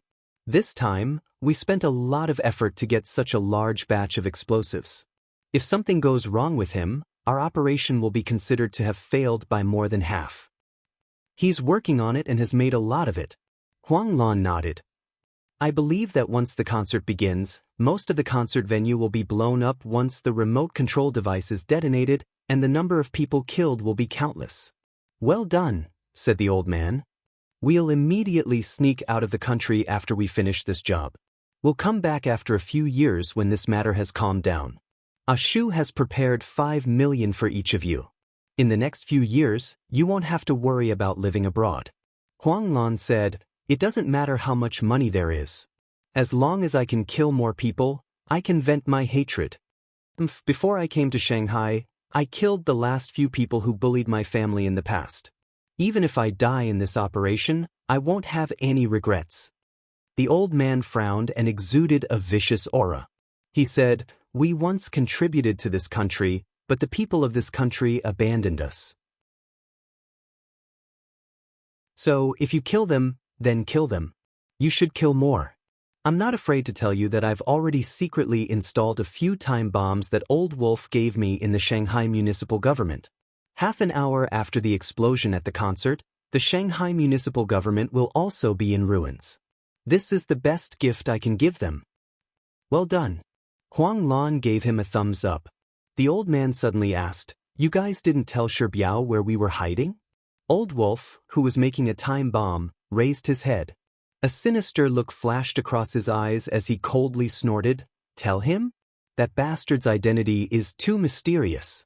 He may be a member of our group, but we still have to be on guard against him. You're right, said the old man. He may have joined us a long time ago, but he disappeared for a few years and then came back from abroad. His ability has grown and he also has a lot of money. This is Zhang Xinya's concert. It's the biggest plan we've ever carried out. It's best not to tell him. Huang Lan said, 6 of us have arrived. There are still 9 guys who haven't arrived yet. Shall we continue to wait for them? Wait for them, said the old man. There are some important nodes in our plan that we need them to do. Otherwise, it won't be easy for us to smoothly complete this operation. Alright. More than 2 hours later, as the night shrouded the earth and the moonlight rose from the horizon, several cars quickly stopped outside the warehouse. As the 9 men and women entered the warehouse with the things, everyone quickly gathered together. Ming, you're the security guard in charge of maintaining the order of Zhang Xinya's concert. Whether we can enter smoothly ahead of time depends on you, said the old man. The young man named Ming nodded and coldly said, Don't worry. I'll arrange it. Also, I'll personally install a time bomb under the stage. Once it exploded, the famous heavenly queen, Zhang Xinya, would be blown to pieces. Just thinking about how that goddess-like superstar will eventually die tragically in my hands makes me feel so happy inside. The old man nodded. Finally, he looked around and said in a deep voice, What we're going to do this time will cause a sensation in the whole country and the world. So, everyone keep your spirits up. Even if we die in this operation, it'll be worth it as long as our plan succeeds. Worth it? Agreed. The other 14 nodded heavily. Each and every one of them showed an aura of facing death with equanimity. These people were perverted and had twisted personalities. They were filled with hatred for the world and everyone in the world. Therefore, they didn't take their own life and death seriously. Although they were afraid of death, they were willing to die together if they could destroy more humans. At the Public Security Department of Shanghai. At the Criminal Case Conference Center. The head of the Criminal Police Unit, Zhao Ronghua, held a cigarette between his fingers with a particularly solemn expression. In the conference room, dozens of the Criminal Police Unit's backbone were receiving their assigned tasks. At the same time, the head of the armed police unit, the head of the intelligence department, and Lu Changxi from the imperial capital's security department also attended the conference. Each and every one of them had a very solemn expression, and their hearts were full of worries. The most important thing was the intelligence. But now, apart from sending people to monitor Shi Biao and a girl, they didn't have much information about the members of this very dangerous group. I suggest that we immediately send the police to completely seal off Zhang Xinya's concert venue. We'll relieve the security guards who were originally in charge of the concert. Also, we'll conduct a comprehensive security check on the entire venue in advance. Once we find any suspicious people, we'll immediately control them and investigate any suspicious issues, Zhao Ronghua sighed and said with a serious expression. Lu Changxi shook his head and said, "Our mission this time is to ensure that Zhang Xinya's concert goes smoothly. On the other hand, we must find those thugs. Otherwise, this crisis can be avoided. But what about next time? What should we do if they carry out terrorist activities again?" Zhao Ronghua said, "Minister Lu, the situation this time is too dangerous. We don't have much information about the other party at all. During the concert, there will be thousands of fans. How can we find those dangerous people from thousands of people? You must know that a little carelessness can put the lives of thousands of fans in danger. Those thugs will definitely find a way to enter the concert venue in advance before they act," said Lu Changxi. "If they use weapons of mass destruction, they will definitely get in ahead of time. We can eliminate our elites and carry out a comprehensive investigation before the fans enter the venue. Once we find any dangerous items, we'll immediately clean them up. Also, we'll send some people to mix with those security guards and carry out a strict investigation. As long as we're professional and have sharp eyes, we can find those thugs from the crowd and kill or capture them." "Minister Lu, even if we have a very specific arrangement, there will still be risks," said Zhao Ronghua. "Once our security issues fail and a major safety accident occurs, we'll all be in a miserable state." Lu Changxi coldly said, "I must find those extremists even if I have to lose my job. How many people have died in their hands in the major cases in the past few years? I can't let them get away with it anymore, nor can I endure the torment and give them more time to endanger the citizens." Zhao Ronghua hesitated for a moment before he finally slapped the table and said in a deep voice, "If that's the case, then I'll accompany Minister Lu in this madness. I'll personally lead a team to catch up with the police." In the early morning of the next day, at the Shanghai railway station, a group of energetic men and women carrying backpacks walked out of the station. Soon after, they were greeted by the people outside and left in a car. Blue Star Villa Complex. Tan Xiu quietly stood on the steps of the villa's entrance, looking at the 40 experts of the Everlasting Feast Hall lined up neatly below. Among them, 30 were men and 10 were women. "Welcome to Shanghai. Being sent by Gu Xiaoxue shows that you're all very outstanding talents. I need your help this time." Tan Xiu glanced at the crowd and solemnly said, "Who's the person in charge of the 40 of you?" "I'm Xingli, boss." A burly man stood out from the crowd and said with a respectful look on his face, "Your task this time is to ensure the safety of the big star Zhang Xinya's concert tomorrow night." Tan Xiu nodded. "According to the information I got, a group of extremists are planning to carry out dangerous activities at her concert. If they succeeded, many people would die. So, on the one hand, you have to ensure that the concert goes smoothly, and on the other hand, you have to do everything you can to find those extremists, control or kill them. Do you have any specific information on those extremists, boss?" Xingli asked. Tan Xiu shook his head and said, "You can only find them by yourselves. I know what all of you have experienced abroad, so I think you will understand your opponents this time. Today's 3 chapters have been released. Weekly asking for monthly votes _. That you're tuning in to the Passion Pages YouTube channel. We're so grateful for your support and don't forget to subscribe to join us on this incredible journey through captivating stories. Your generosity through donations truly makes a world of difference, as it's the primary source of revenue that allows me to expand and enhance this channel for you. Thank you from the bottom of my heart for being a part of this adventure.